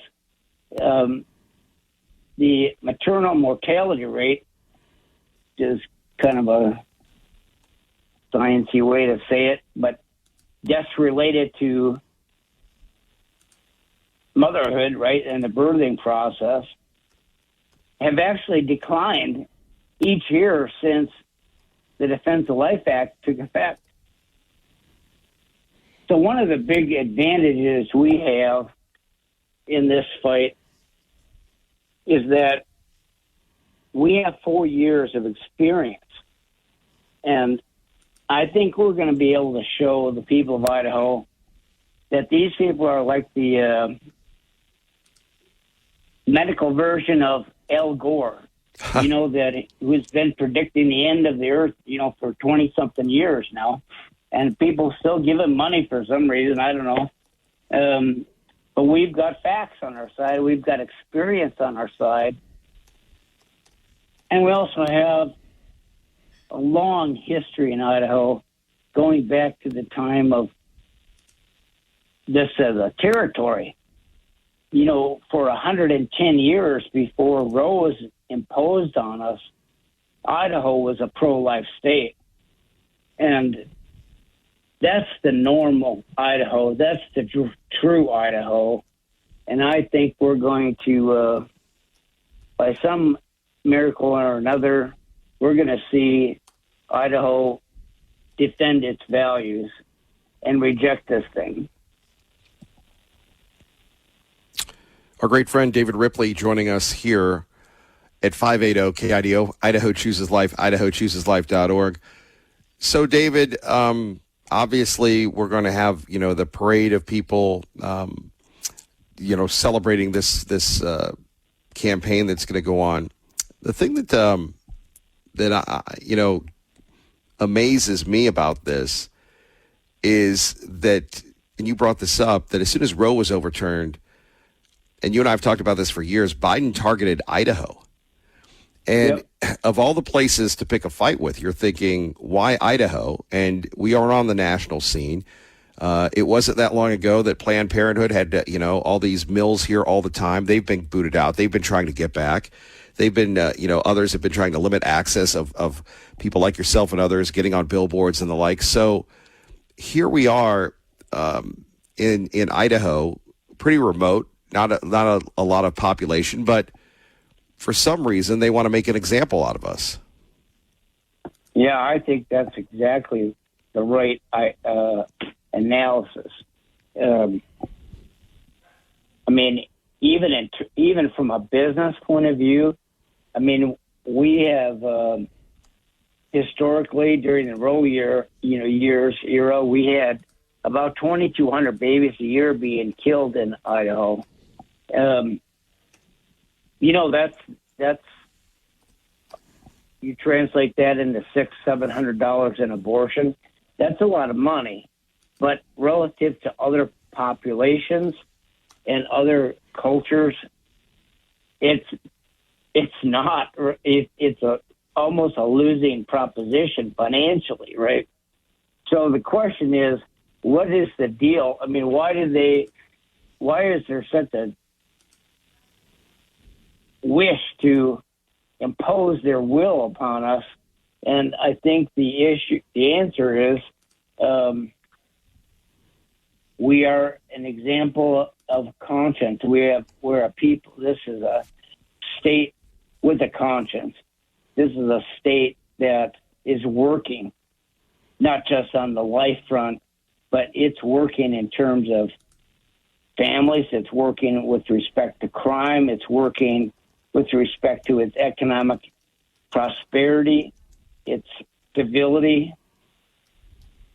It's almost like our very existence is a rebuke to the culture they're building in places like California and Illinois. And perhaps it's a matter of guilt as much as anything. They can't stand the fact that we are not participating with them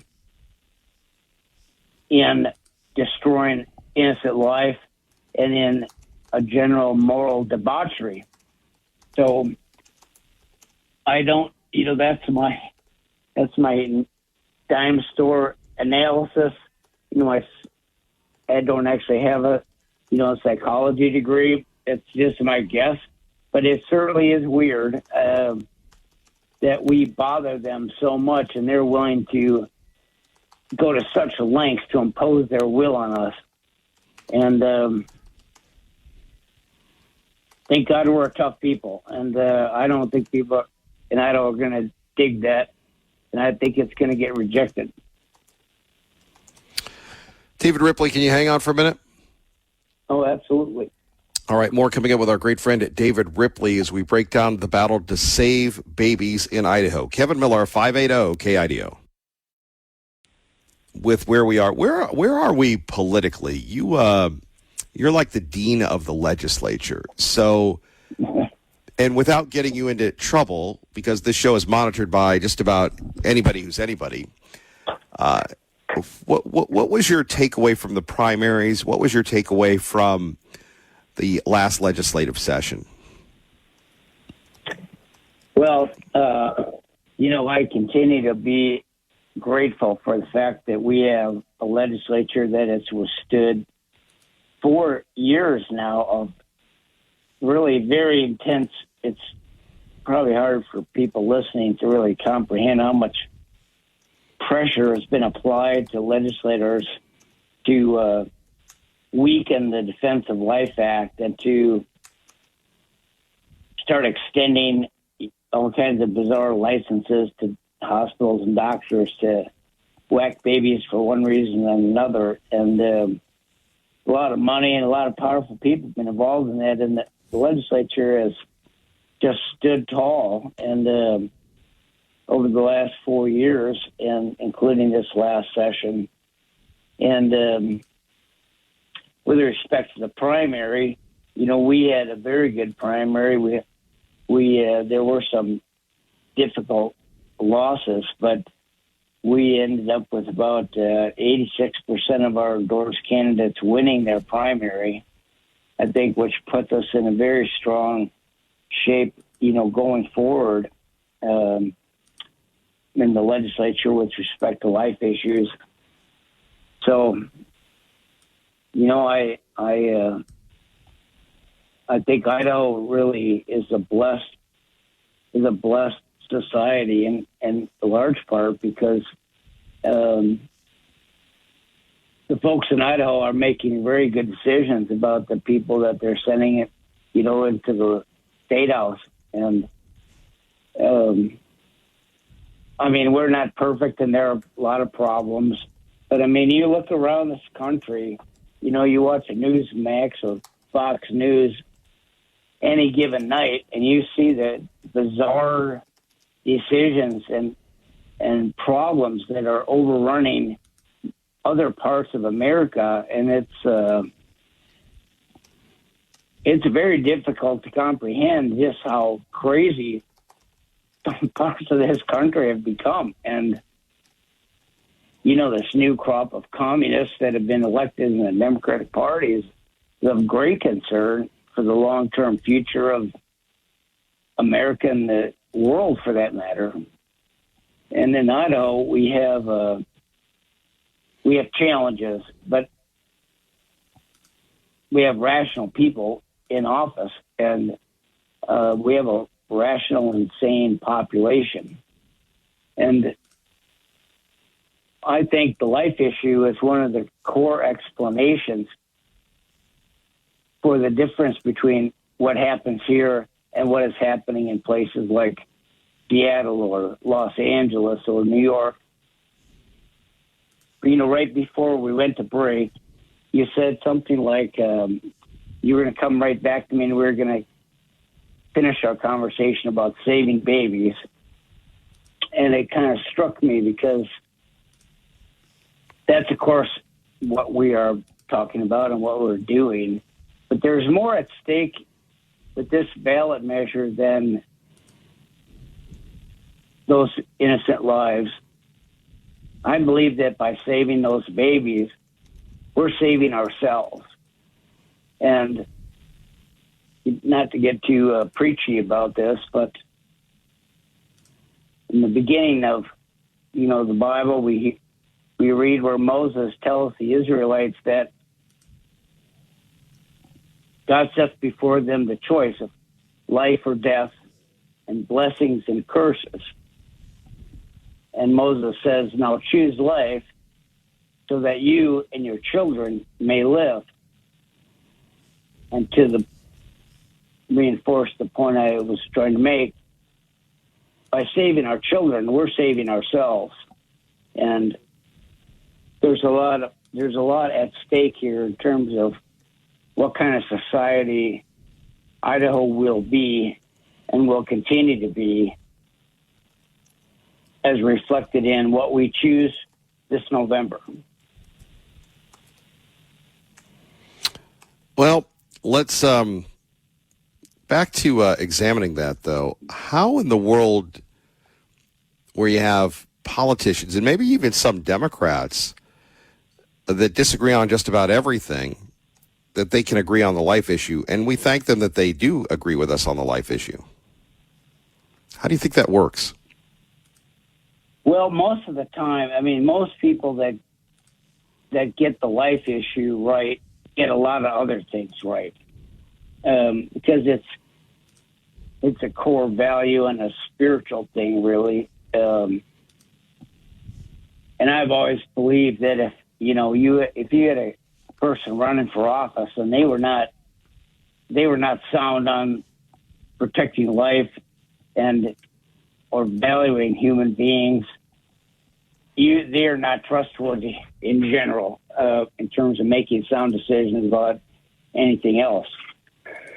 And as I said, I think one of the things that's going on in Idaho is that the legislature is reflecting the values of the people with respect to those core values. And generally speaking, we have a pretty sound, reasonable legislature making good decisions on a whole range of issues. And again, I'm not suggesting I agree with everything they do or don't do, or that you do. I mean, right. But generally speaking, especially when you compare us to other parts of the state and other governments, other states and cities, I mean, man, we got it good here, brother. You're starting to sound like the governor. Well, we are blessed, and I think it's in part, or large part actually, it starts with this question of valuing life. Our great friend David Ripley joining us, Kevin Miller in the morning, 580 KIDO. So, David, let's talk about this. Planned Parenthood, the leftists, they're not going to rest. The media will not be resting. What happens in the next few days? Well, I think they're planning a big media push next week, celebrating and trying to, their approval get on the ballot. They'll use it. They'll try to maximize that moment to persuade Idahoans that this is this big juggernaut of public opinion, ready, just chomping at the bit to start resuming the slaughter of innocents. And we have to resist that and see through all that propaganda. But it's going to be, I hate to tell you people listening, but this is going to be this may be the ugliest campaign that Idaho has ever seen, because they got the money and they have the drive, they have the allies to inundate Idaho and to run a very aggressive and nasty campaign to win this thing. And it's not going to be pleasant.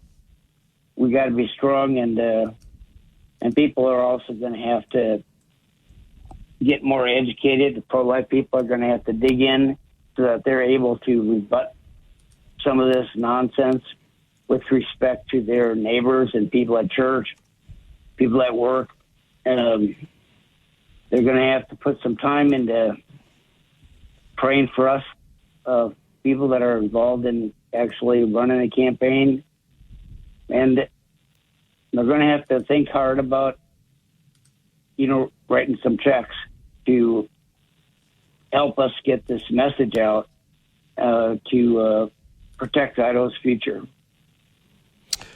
Have you heard from any of elected officials? I know there are many of them that attend the banquet, that support the legislation, that have sponsored the legislation, that have fought side by side. Have you been in contact with any folks that you'd like to acknowledge? Well, I've had some great conversations with some of our best people out there, and they're stepping up, I think, to help us. The speaker and I have had a conversation. He has expressed his desire to help. Josh Tanner from this neighborhood, Senator Scott Groh. We have a couple of legislators from up north that want to help me, raise money and to get the message out. And I think you're going to see a very broad section of the Idaho Republican Party and leadership, and retired and otherwise, stepping up and helping. And I think that they're going to be more than enough compensation for, the advantages the pro lobby has with respect to the media and so forth. So I think you're going to see a lot of, I would even go as far as to say most Republican elected officials are going to end up weighing in on this thing and urging people to reject it. David, anything else you'd like to share with us today? I would, actually. Thanks for asking, because we're coming up on a very special weekend, and it's not even a once-in-a-lifetime thing. It's like a once-and-ever thing, right? Mm-hmm. The 250th anniversary of the founding of this country is an amazing thing to be alive and to participate in it. And I wanted to mark that to kind of tie a bow around what we've been talking about by quoting a passage from the Declaration of Independence, because that's what we're celebrating this weekend. And in that very fundamental, foundational document, right, that vision from the founders is the core values that we were just discussing. They wrote, "We hold these truths to be self-evident, that all men are created equal, that they are endowed by their Creator with certain unalienable rights, that among these are life, liberty, and the pursuit of happiness. The first of which, of course, is life." And that's the founding vision of this great country. And as we get into this battle with Planned Parenthood and the medical establishment and whoever, we're going to be called upon to defend that vision. And I believe we're going to win this fight, and we're going to secure Idaho's future. IdahoChoosesLife.org. David Ripley, we always appreciate you making time for us and reminding us of the history of life in America.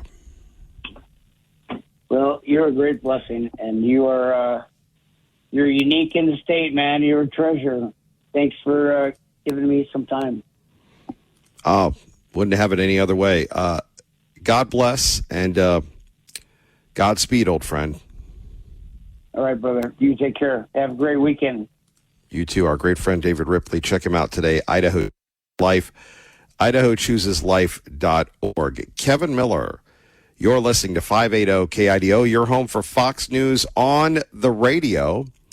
Let's get you to wherever you're going safely and on time.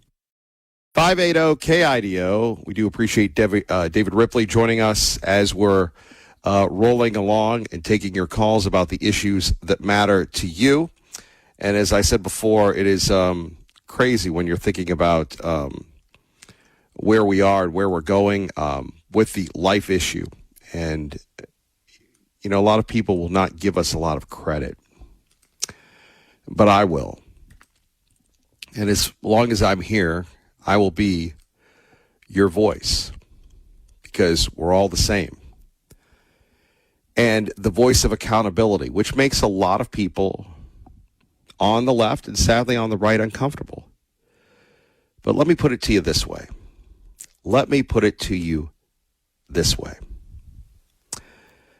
We have had a great off season.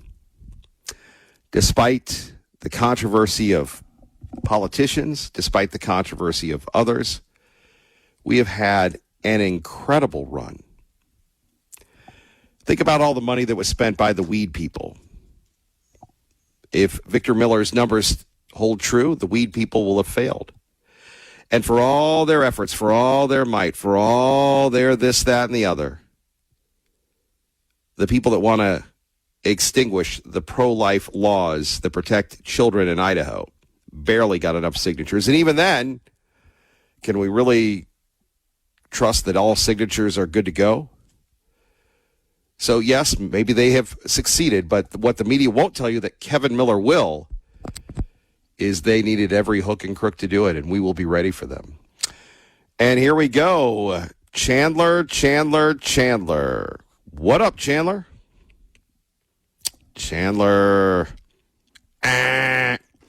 All right, Kevin Miller in the morning, KIDO Talk Radio. We are celebrating World UFO Day. Very, very excited. How about this? A gentleman in Eagle, Idaho, is marking America's 250th anniversary with roadside displays of more than, not 100, not 200. Oh, wait for it. You know where I'm going. Oh, yes, 250 American flags.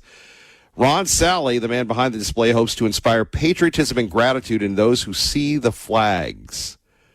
Sally, a proud American, believes the U.S. has the greatest economic and capitalistic system in the world. The flags will be up for at least a month of July, serving as a reminder of the blessings of living in the United States. Are there any flags in the city of Boise? I know most cities, like Eagle and Nampa and others, are proudly displaying the American flag. Wouldn't it be nice to our friends at the Boise City Council, that we're talking about limiting your water supply? That story on our website, not making it up, water shortage. Uh-oh, Greg Ferreira. That's not good. But now they've passed an ordinance that will allow them to do whatever they want with you and your water. A sign of things to come. And in that story, we explain why we have the great crisis that only Kevin Miller has alerted you of, that the water shortage is here in Idaho. And, another article we put up, Idaho's past versus Idaho's future, farms versus data centers. Where will the state direct its finite resources to protect, to preserve, to prosper? Claude, Chat, Anthropic, Perplexity, or corn, sweet potatoes, sugar beets? Fascinating look. By the way, once again, to the men and women of law enforcement, thank you very much for being out there. Once again, they're back. Guess who's back? Back again. The Treasure Valley DUI Task Force is rolling. As Idahoans gear up to celebrate the 4th of July, the Treasure Valley DUI Task Force is increasing DUI patrols to ensure road safety and prevent crashes during the holiday weekend. The initiative aims to improve impaired drivers from roadside and reduce traffic fatalities, especially during the 100 deadliest days of summer from Memorial Day to Labor Day. Officials urge you people to celebrate responsibly by planning ahead, a designated sober driver, using a rideshare service, or staying where you are to avoid the risk of taking a life. We don't want you to take a life. We want you to be around so you can continue to listen to 580 KIDO with Kevin Miller in the morning for quite some time. Not only for my dependents, my creditors, my debtors, but for people that pay Social Security. That are happy, getting their Social Security. You pretty much need to, how should we put this, keep me employed, keep others employed, so we can continue to pay taxes to pay your Social Security. We call that the flywheel. Anyway, all kidding aside, the task force, which includes multiple law enforcement agencies, encourages drivers to report suspected impaired drivers by calling ISP, star ISP, or star 477 or 911. Get those people off our roads. Yeah. More coming up next. Kevin Miller, 580 KIDO. Gay communists, space aliens, and Invasion Force USA. But after the talented Mr. Ripley, I did want to chime in about the abortion issue. Here is the marketing strategy you could use to totally defeat this thing. So on the left, they love to have slogans. They're hive-minded. They all say the same things. So you got to break up the flow. You got to stop the lies. And that's the thing, is they're going to tell lies. So how do you counter lies? You counter lies with the truth. So what I'm proposing is that the groups that are against this, Greg Pruitt, if you're listening, Dave Ripley, you're listening, remember the David Letterman top 10? So do the top 10 lies about Idaho's abortion thing and just name them off, right?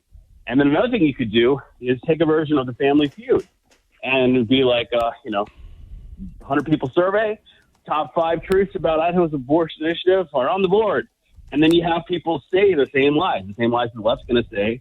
And then what will happen is you'll create a conditioned response where the average person can hear some lefty talking and they can go, And the thing the left hates more than anything else is being laughed at and not taken seriously. And to have the buzzer sound of a loser from the Family Feud happening all the time, it'll break their consciousness. It'll break their flow. It'll embarrass them. It'll put them off their game.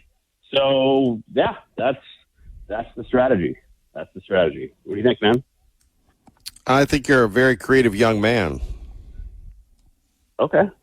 So there it is. Yeah. And then, all right, well, since you got time, the thing with Liberal Steve, what kind of concerns me about the whole alien thing is, like, what if they're like gay communists, right? I mean, Liberal Steve, we know he's kind of. Wait a minute, you're saying the aliens are? Wait a minute, the aliens are gay communists. I didn't know communists could be gay. I don't know if they were against the gays. Well, that would be the worry, right? I mean, if Liberal Steve is one of them, and he's like the spokesperson, like he's the guy they're trusting, unless it's a total front, and they're actually fundamentalist Christians, who knows? I would be worried that, we got a potential invasion of gay communist aliens, that even Chuck Norris can't stop. So, here's one, though. God rest his soul, Chuck Norris, but here's one that I'm wondering, what if Liberal Steve is just their useful idiot? Okay. I mean, maybe, but what if not, right? I mean, can we take that risk?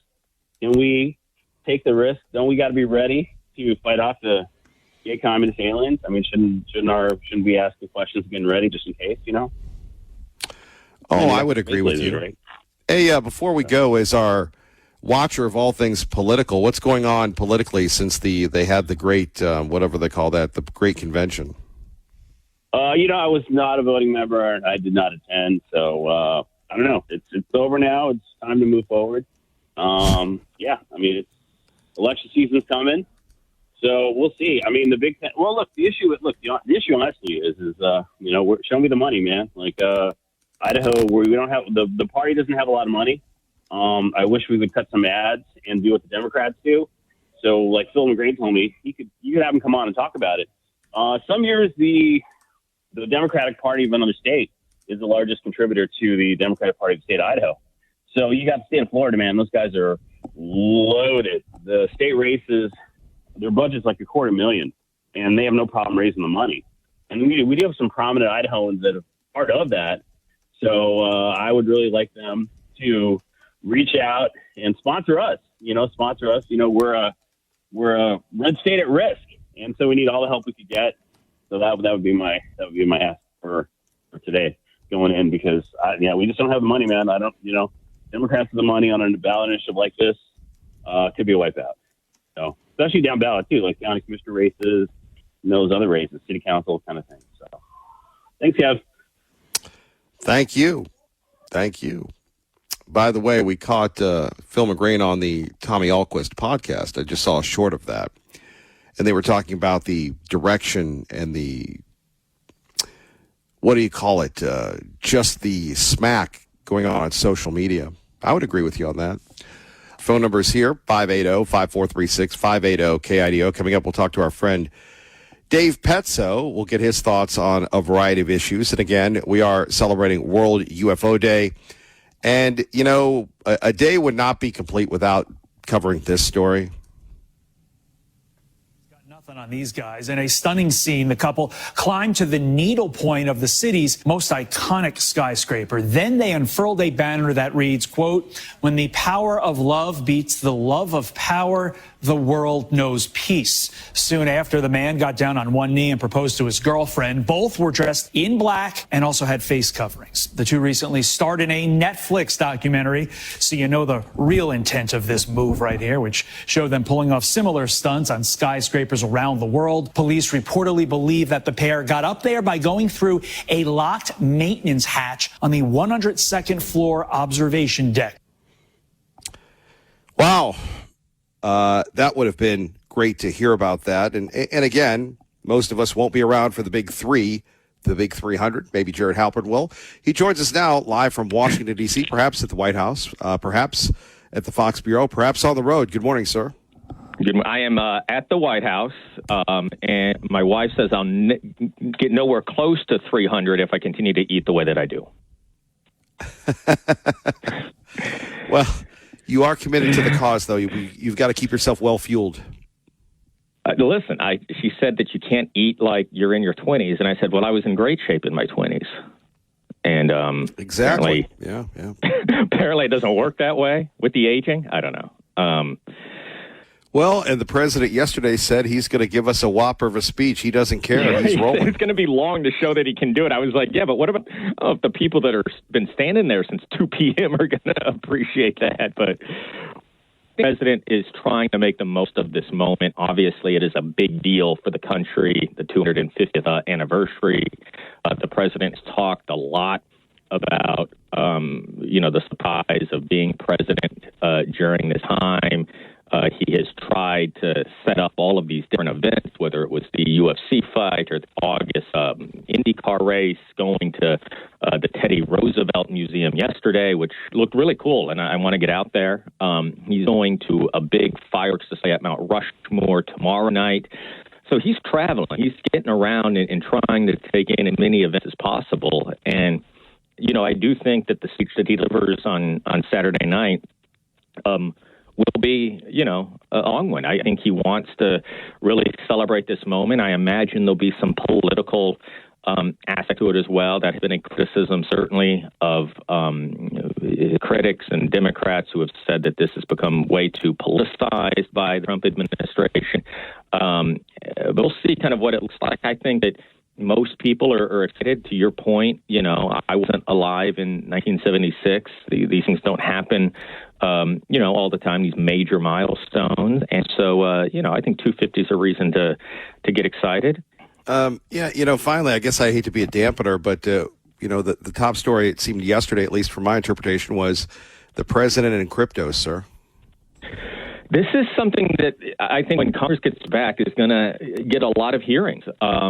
President Trump has kept his business up and running. Now, he says that he doesn't have anything to do with his businesses. It's being managed largely by his sons, and he's not making decisions based on that. But he earned more than $1 billion through this crypto venture last year, according to the financial disclosures that he has to present. That is an industry that he has taken an interest in, has really loosened regulations, has pushed back on regulations, has said he wants the United States to be the crypto capital of the world. And so given how involved he's been in sort of regulating this industry, it is raising questions, obviously, given his financial stake in the industry and the financial stake of members of his family in that industry. Now, the president says that there's nothing untoward here. The White House has said the president doesn't make decisions based on his financial holdings. The president said he has a lot of money and the stock market's done really well, and that's why he's done really well. But rest assured, there is going to be calls for investigations by Democrats for sure when they return. And certainly you're probably going to see here in the event that Democrats win control of either the House and or the Senate in November to make this a key part of kind of their investigations that they say need to happen that Republicans have ignored. Yeah. Jared, anything else that you'd like to add, sir? No, I think the other kind of thing we're looking at is Iran, right? These talks kind of on hold for a few days. The national funeral for the Supreme Leader, Ali Khamenei, who was killed, you'll recall, on the opening day of airstrikes on February 28th throughout Iran. Because of that, there is kind of a break, a pause in negotiations that have been happening between the U.S. and Iran. And Iran has also put out a warning against any sort of provocative steps by the U.S. or Israel during this time period. So still a part of the world to keep an eye on as we watch how these negotiations for Iran's nuclear program progress. All right, take care. Thank you. Our great friend Jared Halpern, Kevin Miller, 580 KIDO. And I have a treatment plan. Let's hear what some of my patients have to say. I have been suffering for over a decade, and after listening to Dr. Trump, I can see some results. Man, I've been suffering for years. I really didn't believe that was help out there. That was when I came across this video on TV. I really thought I was a lost cause. This was going to affect me for the rest of my life. But after using the treatment plan, I can see a difference. I really wasn't sure I could help some of these people. They were so far gone, I wasn't really sure. I had no idea how much this was affecting my life. My work is slowed down. I'm hardly recognizable anymore. I just needed help. I couldn't eat. I couldn't sleep. Constantly angry. I made everyone miserable around me. I feel like I've aged 20 years in the last 2 years. I've been so concerned. I was really starting to worry about my future. The treatment is simple. Turn off. Fake news. Say your prayers, and if you ever feel anxious, just have a Diet Coke like me, and you're going to see a remarkable difference in your life. President Trump on Truth Social with a cure for Trump derangement syndrome. Amazing. You know what's even more amazing is folks that continue to attack the folks over birthright citizenship, saying that, you know, this Chinese threat isn't real, that this is, you know, absurd. And you think to yourself, well, why would people make this up? Well, xenophobic. I'm so tired of the racism argument. I'm so tired of all these things. Can't we just say, I mean, when 60 Minutes has the Chinese coming in, it's time to close the borders. Some of our top stories, America, let's see, snaps hiring hot streak, adding only 57,000 jobs in June. The economy added fewer jobs than expected, but unemployment rates fell as more people left the labor force. The Dow rising 400 points. All right, there we have it. Seattle is wacky and zany and goofy, and we can come up with a lot of reasons why Seattle is what it is. It's certainly not Idaho, but it's nice that you don't have to fly into California. Let's face it, we're going to be taking a look at ticket prices going up and up and up, and you think about it, man, what would have happened if I would have bought some of those tickets on speculation and just making money? Of course, the experience is world class. Think about this. 250 years of this country and the World Cup. It's the world's game. It's not really our game. And whether it was deliberate or serendipitous, the how should we play this? The round worked out very well for us. It worked out incredibly well, the seating and everything else. Let's take a look at a couple of things. Where are the best cities for Independence Day? Wallet Hub compared the nation's 100 largest cities, scoring them on 18 factors, including fireworks, entertainment, affordability, safety, accessibility, and even the holiday weather forecast. Las Vegas claimed the top spot thanks to its abundance of entertainment and recreation, affordable, highly rated restaurants, and one of the nation's lowest rates of fatal drunk driving crashes. New York City finished second, but ranked first for the number of 4th of July celebrations and festivities, followed by Orlando, Los Angeles, and Minneapolis. At the other end of the rankings, Garland, Texas landed last, with Laredo, Texas, and Newark, New Jersey also finishing near the bottom. Matt Murphy, Fox News. Now, again, you may like Texas. You may think Texas is great. Texas. However, looks like Texas is not in the big realm, if you will. You remember InfoWars Wars? Well, it's getting a new launch. It's the Onion's bid to turn Alex Jones' defunct InfoWars conspiracy theory website into a comic onion tick. A year after the parody site launched its bid to buy the bankrupt InfoWars website, a court-ordered sale to help pay $1.5 billion in judgments to the Sandy Hook school shooting families, defamed and harassed by Alex Jones. The families still haven't received a dime from Jones over his aggressive claims that the Connecticut school massacre was a hoax. The Onion relaunching of InfoWars is a spoof of Jones' news-driven conspiracy theories. And before it even starts earning, The Onion sending $100,000 for merch sales to Sandy Hook families. Therese Crowley, Fox News. Yeah. You know, really, Alex Jones should do the right thing and give them money. If you've ever watched the documentaries on it, just heartbreaking. But we learn more about ourselves and our challenges and our losses than we do in our wins. Speaking of being a winner, this judge, remember the judge that helped the illegal get away? Remember that? The former Wisconsin judge who was convicted of trying to thwart ICE's attempt to arrest an illegal in her courtroom begged for mercy, saying she shouldn't have to serve any jail time because she suffered enough. Boy, think about this, and it really, not to play into the Lee Joe vibe of our system is so corrupted and the judges are corrupted, according to Lee Joe, not according to naive Kevin Miller. But here you have a state judge.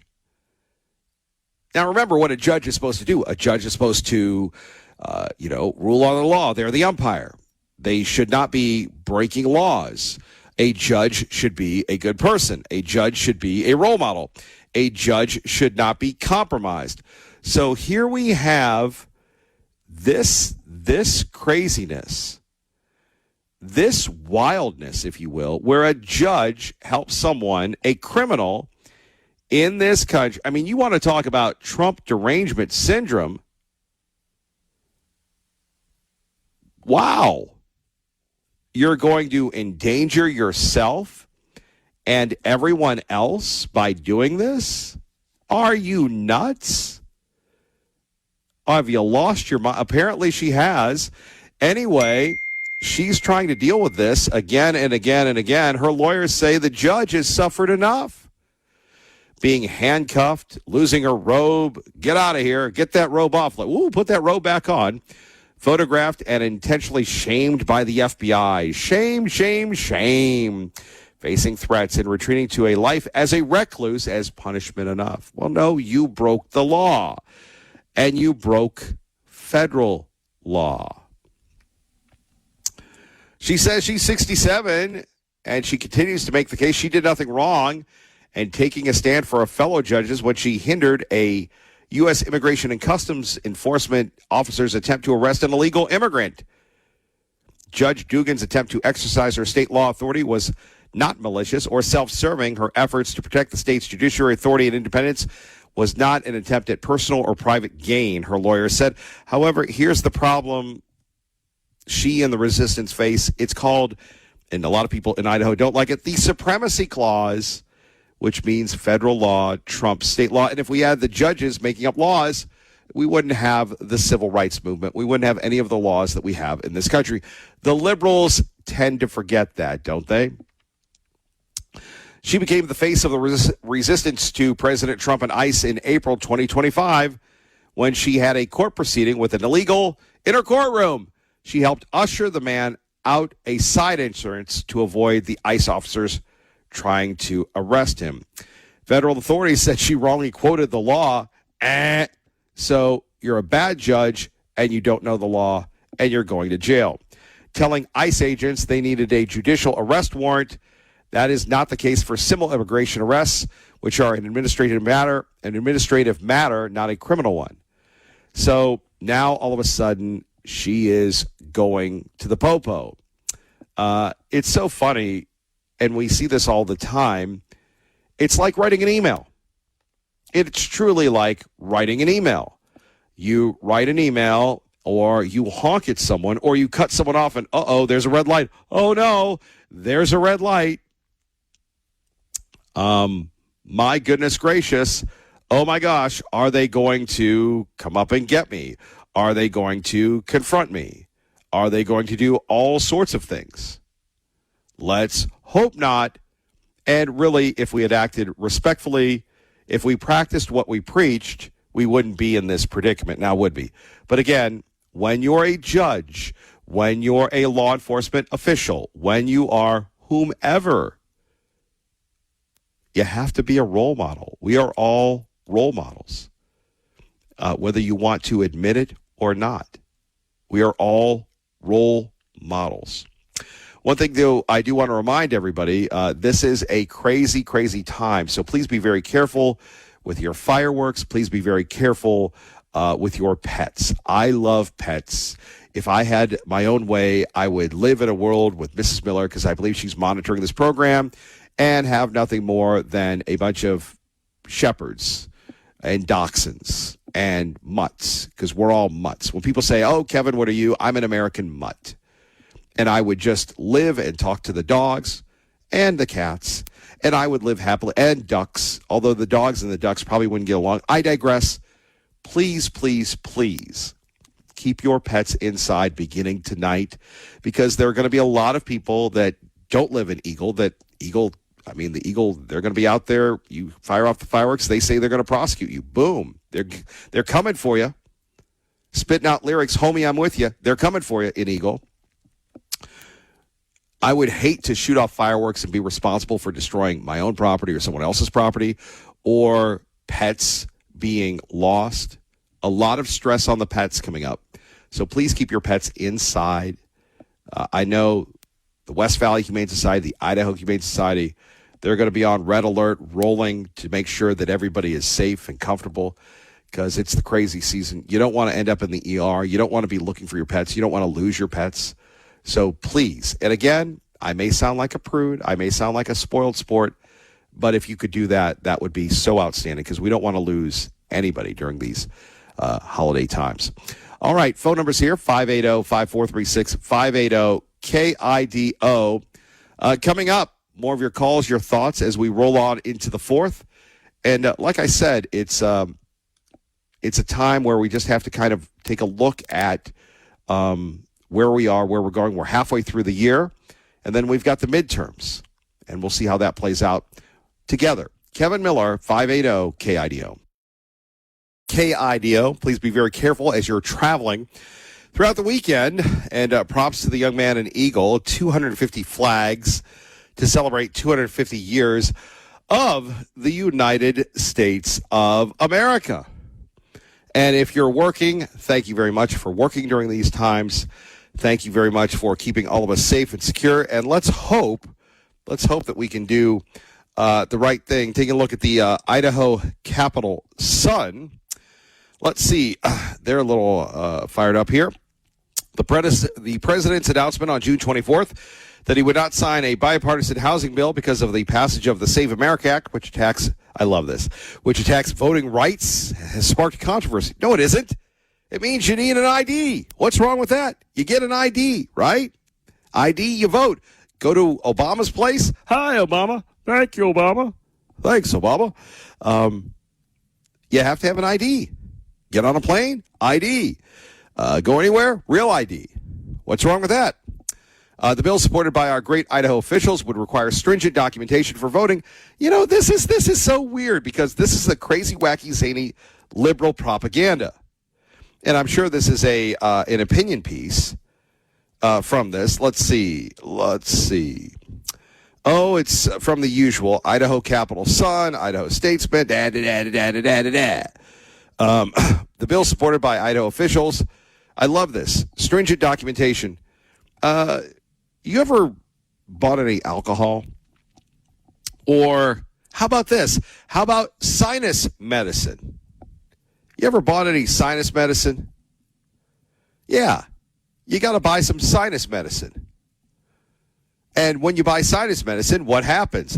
Well, maybe it's our friend Nancy or Linda or any of the fine people at the Albertsons or our friend Jennifer at the Fred Meyer or wherever. And what happens? You got to show ID. So if you have to show ID to do that, why in the world would you not want to be able to show ID to vote? What is our most sacred gift that the founding fathers gave us? Self-determination, right? Self-determination. And how do we protect that? How do we protect ourselves from making sure that our elections are not stolen? Well, we require identification. Want to buy a firearm? You got to have ID. Want to drive a car? Well, you should have ID. But you never know. And, obviously, Lee, Joe, and I, we were talking about this yesterday concerning truck driving and that what is it? The big truck driving where all of a sudden we have, truckers can now go 80 miles per hour. I hope that works out. But some of the lobbies that you don't want to mess with, one would be the truckers. Truckers have a very excellent lobby. Why? Well, because they do have, they're not taxed out of existence like the rest of us.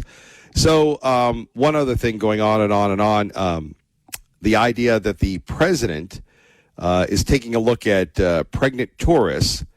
Apparently one of the MAGA lawyers said to pregnant tourists, get the blank out of America. And now people are very upset, very mad about this, and saying that it's not American. And they were referencing Ellis Island. Now, I would tell you, I've been to New York several times. I'm not a big whatever. But I will say this. If you've ever been to Ellis Island, I haven't. I haven't, but apparently it's one of the most beautiful places on God's green earth. And the difference between America then and America now is very, very, very much pronounced. Not in a bad way, but in a good way. It's kind of like this. It's the difference between buying something with cash and buying something with a credit card. When you buy something with cash, you have the physical dollars. You have to acquire them. You have to save for them. You have to, unless you have a magic ATM or a money tree, you have to physically produce them. And then you get the goods. And again, there's a correlation between work and value. When you have a credit card, you just zip, bippity bip, call Amazon. Amazon comes in, you're good. Hey, woo, wacky zany. 100 years ago, people came to this country legally. Yes, people were not nice to the Italians, the Irish, the Chinese. Not happy about them at all. Called them all sorts of names. Discriminated against them. But what did they do? They ended up owning the country. And you had churches and you had schools that when they weren't being used, they were used at night for, and I'm not kidding, it's called Americanization classes. And people learned to speak English. I don't know about you, but I'm sorry, it breaks my heart when I'm out and about, and it happens more and more, where people are going, do-do-do-do-do-do-do.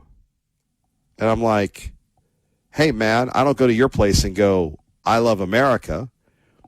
But people have, and this is an opinion-based show, when people do not learn the English language, when people do not aspire to be an American, it is the height of arrogance. It is the height of being self-indulgent. And what you don't get in the media, and who knows, again, how long any of us will be together. And I say that because if you would go away, if I would go away, nobody ever gets to say goodbye. So I always want to do this. I always want to give you the worst case scenario, not that I know anything. But I do know that being the lone voice in the wilderness is a very lonely existence. And I thank you for joining me every day. No, I'm not stepping down. No, I'm not getting fired. But I do read the tea leaves. And I read the tea leaves culturally, which was what has happened within the media in the last 3 years in Idaho. We've become very pro people that are here illegally. We've become very pro, well, you know, ICE is bad. And there has not been, it's very akin to the life movement, where we have David Ripley, God bless him, the Ripper, we love him, Brandy Swindell, God bless her, and a few others that are laying it on the line. Their lives have been threatened. They've been bullied. They've been called all sorts of names. They're good, wholesome Idaho American people. And because they take a stand, people try to destroy them. For me, being the only media outlet that is pro-life, for me, being the only media outlet that is pro-law enforcement, especially when it comes to immigration, I read the tea leaves. And sooner or later, people are going to be uncomfortable with telling the truth. I hope that's not the case. I hope that there's a place for our opinions here, but I see this because nobody wants to get in trouble. Even our friends in law enforcement, 14 bills designed to document people in the country illegally. And law enforcement said, we're not doing anything about it. Peace out, buddy. Word to your mother. Yo, Walt, you ready? Yeah. So what does that mean? It means, you know, I'm almost like the young Tea Party Bob. There's the truth, and then there's the comfortable truth. And the uncomfortable truth is that you have people going back to the Save America Act that want to come in, get their pumpkin pie, and move on, where the rest of us continue to earn and continue to fundraise and continue to look at, in-state tuition for Americans, not people here illegally. So the difference between 100 years ago in Ellis Island and today is people come in, they don't assimilate, they get government funding, they get their kids educated, they become quasi-semi-Americans. And then you have the pro-media that doesn't tell the story. You know, how many people have we lost, sadly, because of people in this country illegally, driving illegally? We can talk about the little girl on Harrison Boulevard in Boise. We can talk about the family man in Caldwell. We can talk about other people. And then we can talk about the enablers, the employers. Well, what are we going to do, Kevin Miller? How about saying no to the almighty buck, bro? When we talk about America, the diversity, and people say diversity is bunk. No, go into the military. Go around people that aren't like you, and you learn from them and you embrace them. But all we ask is that you become a citizen. And it's not easy, and it shouldn't be easy. So when people vilify like this editorial about the Save America Act, are you kidding me? The Save America Act is saving the country. You should have to be required to show your identification. Look, I go to a polling booth, and they all know me. I still show my ID. They still check my name, and I'm happy that they do that. We should make sure that we protect our most beloved, cherished process. And really, to our public officials, we should be requiring them to do more. We have sat on the lead, Republicans. We have sat on the lead. Well, there's nothing we can do. Speaker Johnson says this. John Thune says that.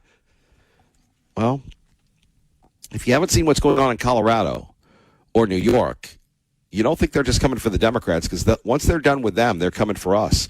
And you want to talk about stacking the Supreme Court, you want to talk about the illegals, that's where they're at. Coming up next, we're going to cover the two biggest idiots in the world and in America. I'll give you a clue. It happened in New York. Kevin Miller, 580 KIDO. There we have it. Kami Mandami already limiting people to what you could do in New York. Now, one more time, sweet will you? And to every business owner, please set your thermostats to 78 degrees. to alleviate the stress on our power grid. There we have it. Kami Mandami begging people to keep their thermostats at 78. I don't know how cool that's going to be. You know, we spend billions of dollars in America. We spend billions of dollars on government programs and such, and yet still we have in the summers and in the winters problems with our grid. You know, we talk about the Marshall Plan for Europe, and one of the reasons why we decided to get rid of the Afghan war was we were spending so much money on infrastructure in Afghanistan that we let our country go to waste. Are you kidding me? That's just crazy. And so here we have Kami Mandami in New York, the Big Apple, the capital of the world, the greatest ever. And yet they can't cool their people off because of the heat wave. What are we doing about the grid? All right, before we get to that, are these two people the craziest lunatics in the world? Obviously, we're talking about what happened on the Empire State Building yesterday. Nothing on these guys. In a stunning scene, the couple climbed to the needle point of the city's most iconic skyscraper. Then they unfurled a banner that reads, quote, "When the power of love beats the love of power, the world knows peace." Soon after, the man got down on one knee and proposed to his girlfriend. Both were dressed in black and also had face coverings. The two recently starred in a Netflix documentary, so you know the real intent of this move right here, which showed them pulling off similar stunts on skyscrapers around the world.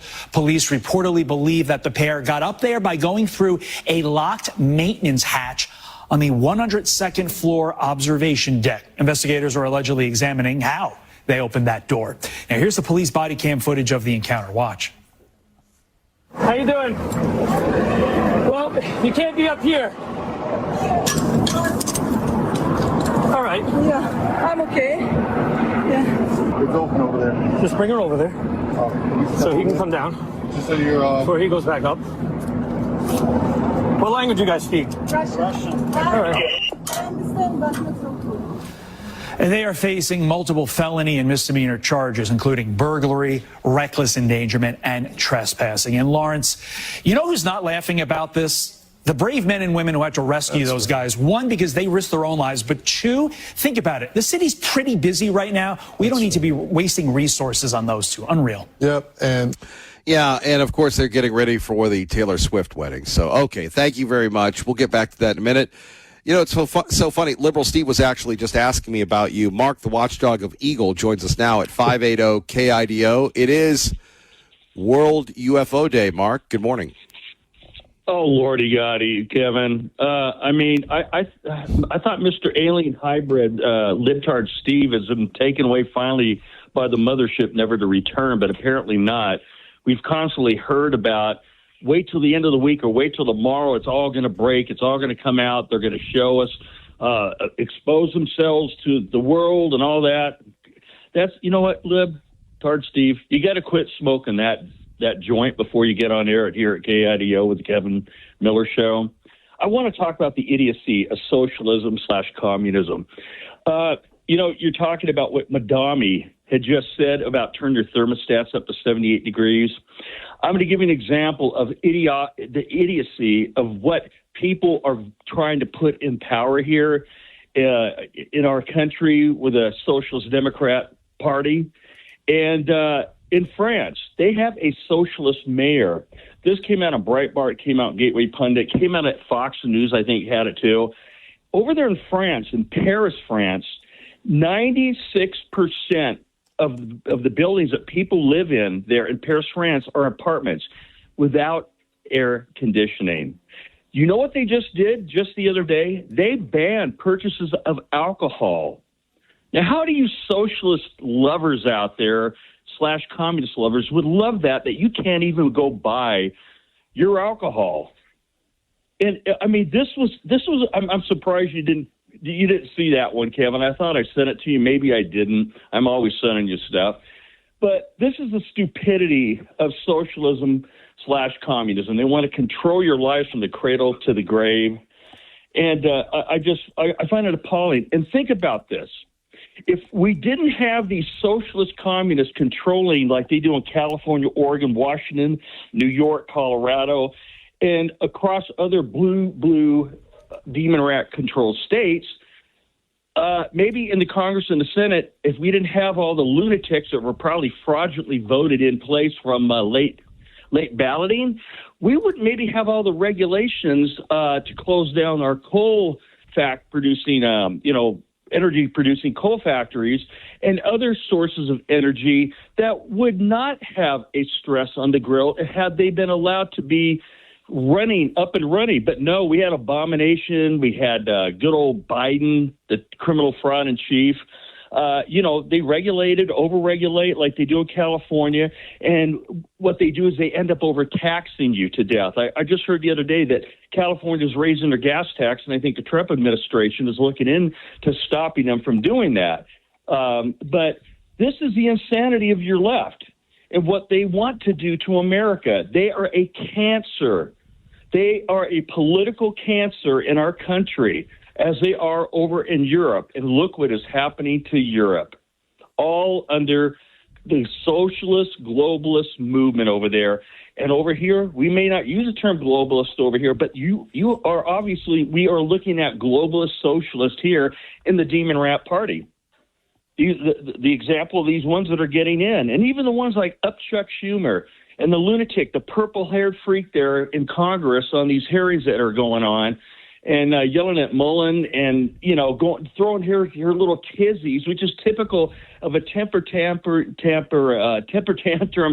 stomping, can't get their own way. They scream and yell. They stomp up and down. They pound their fists. They look like they're going out of their mind, popping veins out of their forehead and neck because they can't get their own way, don't like logic as far as when they're presented by logic. They don't want to, accept that. And but anyway, I'll get off my pedestal. You have a good day there at KIDO, Kevin. Well, we appreciate that, Mark. Thank you very much for the call. Take care. 580-5436, 580-KIDO. Back to these people that are, just doing these crazy things on the Empire State Building. You're thinking to yourself, wow, why in the world would you do that? I don't really understand that. I still don't get this whole thing. And, of course, Netflix this, Netflix that. And people are going, well, you've got to worry about Travis and Taylor and all these things. Would it be nice if Travis and Taylor actually, gave a rip about people that were not themselves? And maybe they do a lot of charitable work that no one knows about. Maybe they do. I don't know. I really don't understand that. But it is truly the cult of personality. Just like these crazy people in New York, if you've ever been up high, maybe on the Space Needle, maybe in Vegas, what happens when you're up high? I'll tell you what's up high. It's very windy, like incredibly windy, right? So here these two goofs are. One of them goes down and proposes. And you tell me, is it, the most amazing thing ever that we're going to,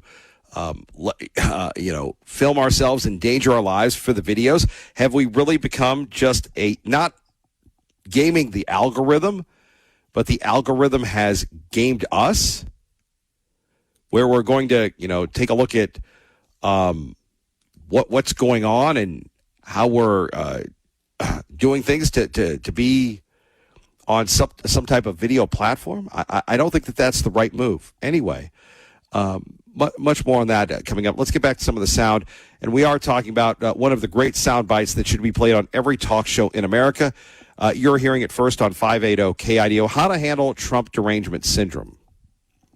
Diagnosed with TDS, the symptoms can be relentless. Fortunately, I'm Dr. Trump, and I have a treatment plan. Let's hear what some of my patients have to say. I have been suffering for over a decade, and after listening to Dr. Trump, I can see some results. Man, I've been suffering for years. I really didn't believe that was help out there. That was when I came across this video on TV. I really thought I was a lost cause. This was gonna affect me for the rest of my life. But after using the treatment plan, by the way, I can see a difference. I really wasn't That's Whoopi Goldberg. sure I could help some of these people. They were so far gone, I wasn't really sure. I had no idea how much this was affecting my life. My work is slowed down. I'm hardly recognizable anymore. I just needed help. I couldn't eat.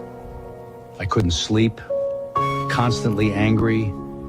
I made everyone miserable around me. I feel like I've aged 20 years in the last 2 years. I've been so concerned. I was really starting to worry about my future. The treatment is simple. Turn off. Fake news. Say your prayers, and if you ever feel anxious, just have a Diet Coke like me, and you're going to see a remarkable difference in your life. There we have it. The president getting ready for the 4th of July. Sleepy Joe Biden spent millions of dollars trying to fix it, and he was unable to do it. But we did it, and it works beautifully. It's we got rid of the algae, which they put in. They put in algae. Who the hell put in algae? They had a couple of people with signs, protect the algae. Can you believe this? This world has gone crazy. The president, again, in rare form in North Dakota. 580 KIDO. Let's roll on, though. Let's go back to what we're really preparing to celebrate. And that is courage. Courage in the face of unforeseen, unbeatable adversaries known as the British Empire. And when we look at our great history that is vilified by the left, that is vilified by the race baiters, that is vilified by everyone else, sure, we can sit there and say to you, to me, to the Republic of how bad everything was. But let's not forget the good. And let's not forget all those people who are on ships, certainly in the Persian Gulf. I guess they have their own version of fireworks that the mullahs will be enjoying. But for those people that could do anything, but they choose to serve, whether that's here in the state of Idaho, whether it's serving America, whether it's a veteran, whether it's people that, they should have the license plate, been there, done that. What is the beauty of America? Obviously, the grace of God. Obviously, men and later women who, in the face of being scared, in the face of evilness, gave their lives. We look at the Founding Fathers as wax figures, but not as real-life people that paid taxes, that had families, that built this incredible, beautiful country that we have over 250 years. Through Civil War, through the Revolutionary War, the War of 1812, the World Wars, the Vietnam War, all these other things. And yet America, the red, white, and blue, has prevailed. I always used to think, because remember, in the age of Reagan, in the age of Clinton, we didn't have the challenges that the greatest generation had. Or you could even say the boomers. It was a time of peace and tranquility. And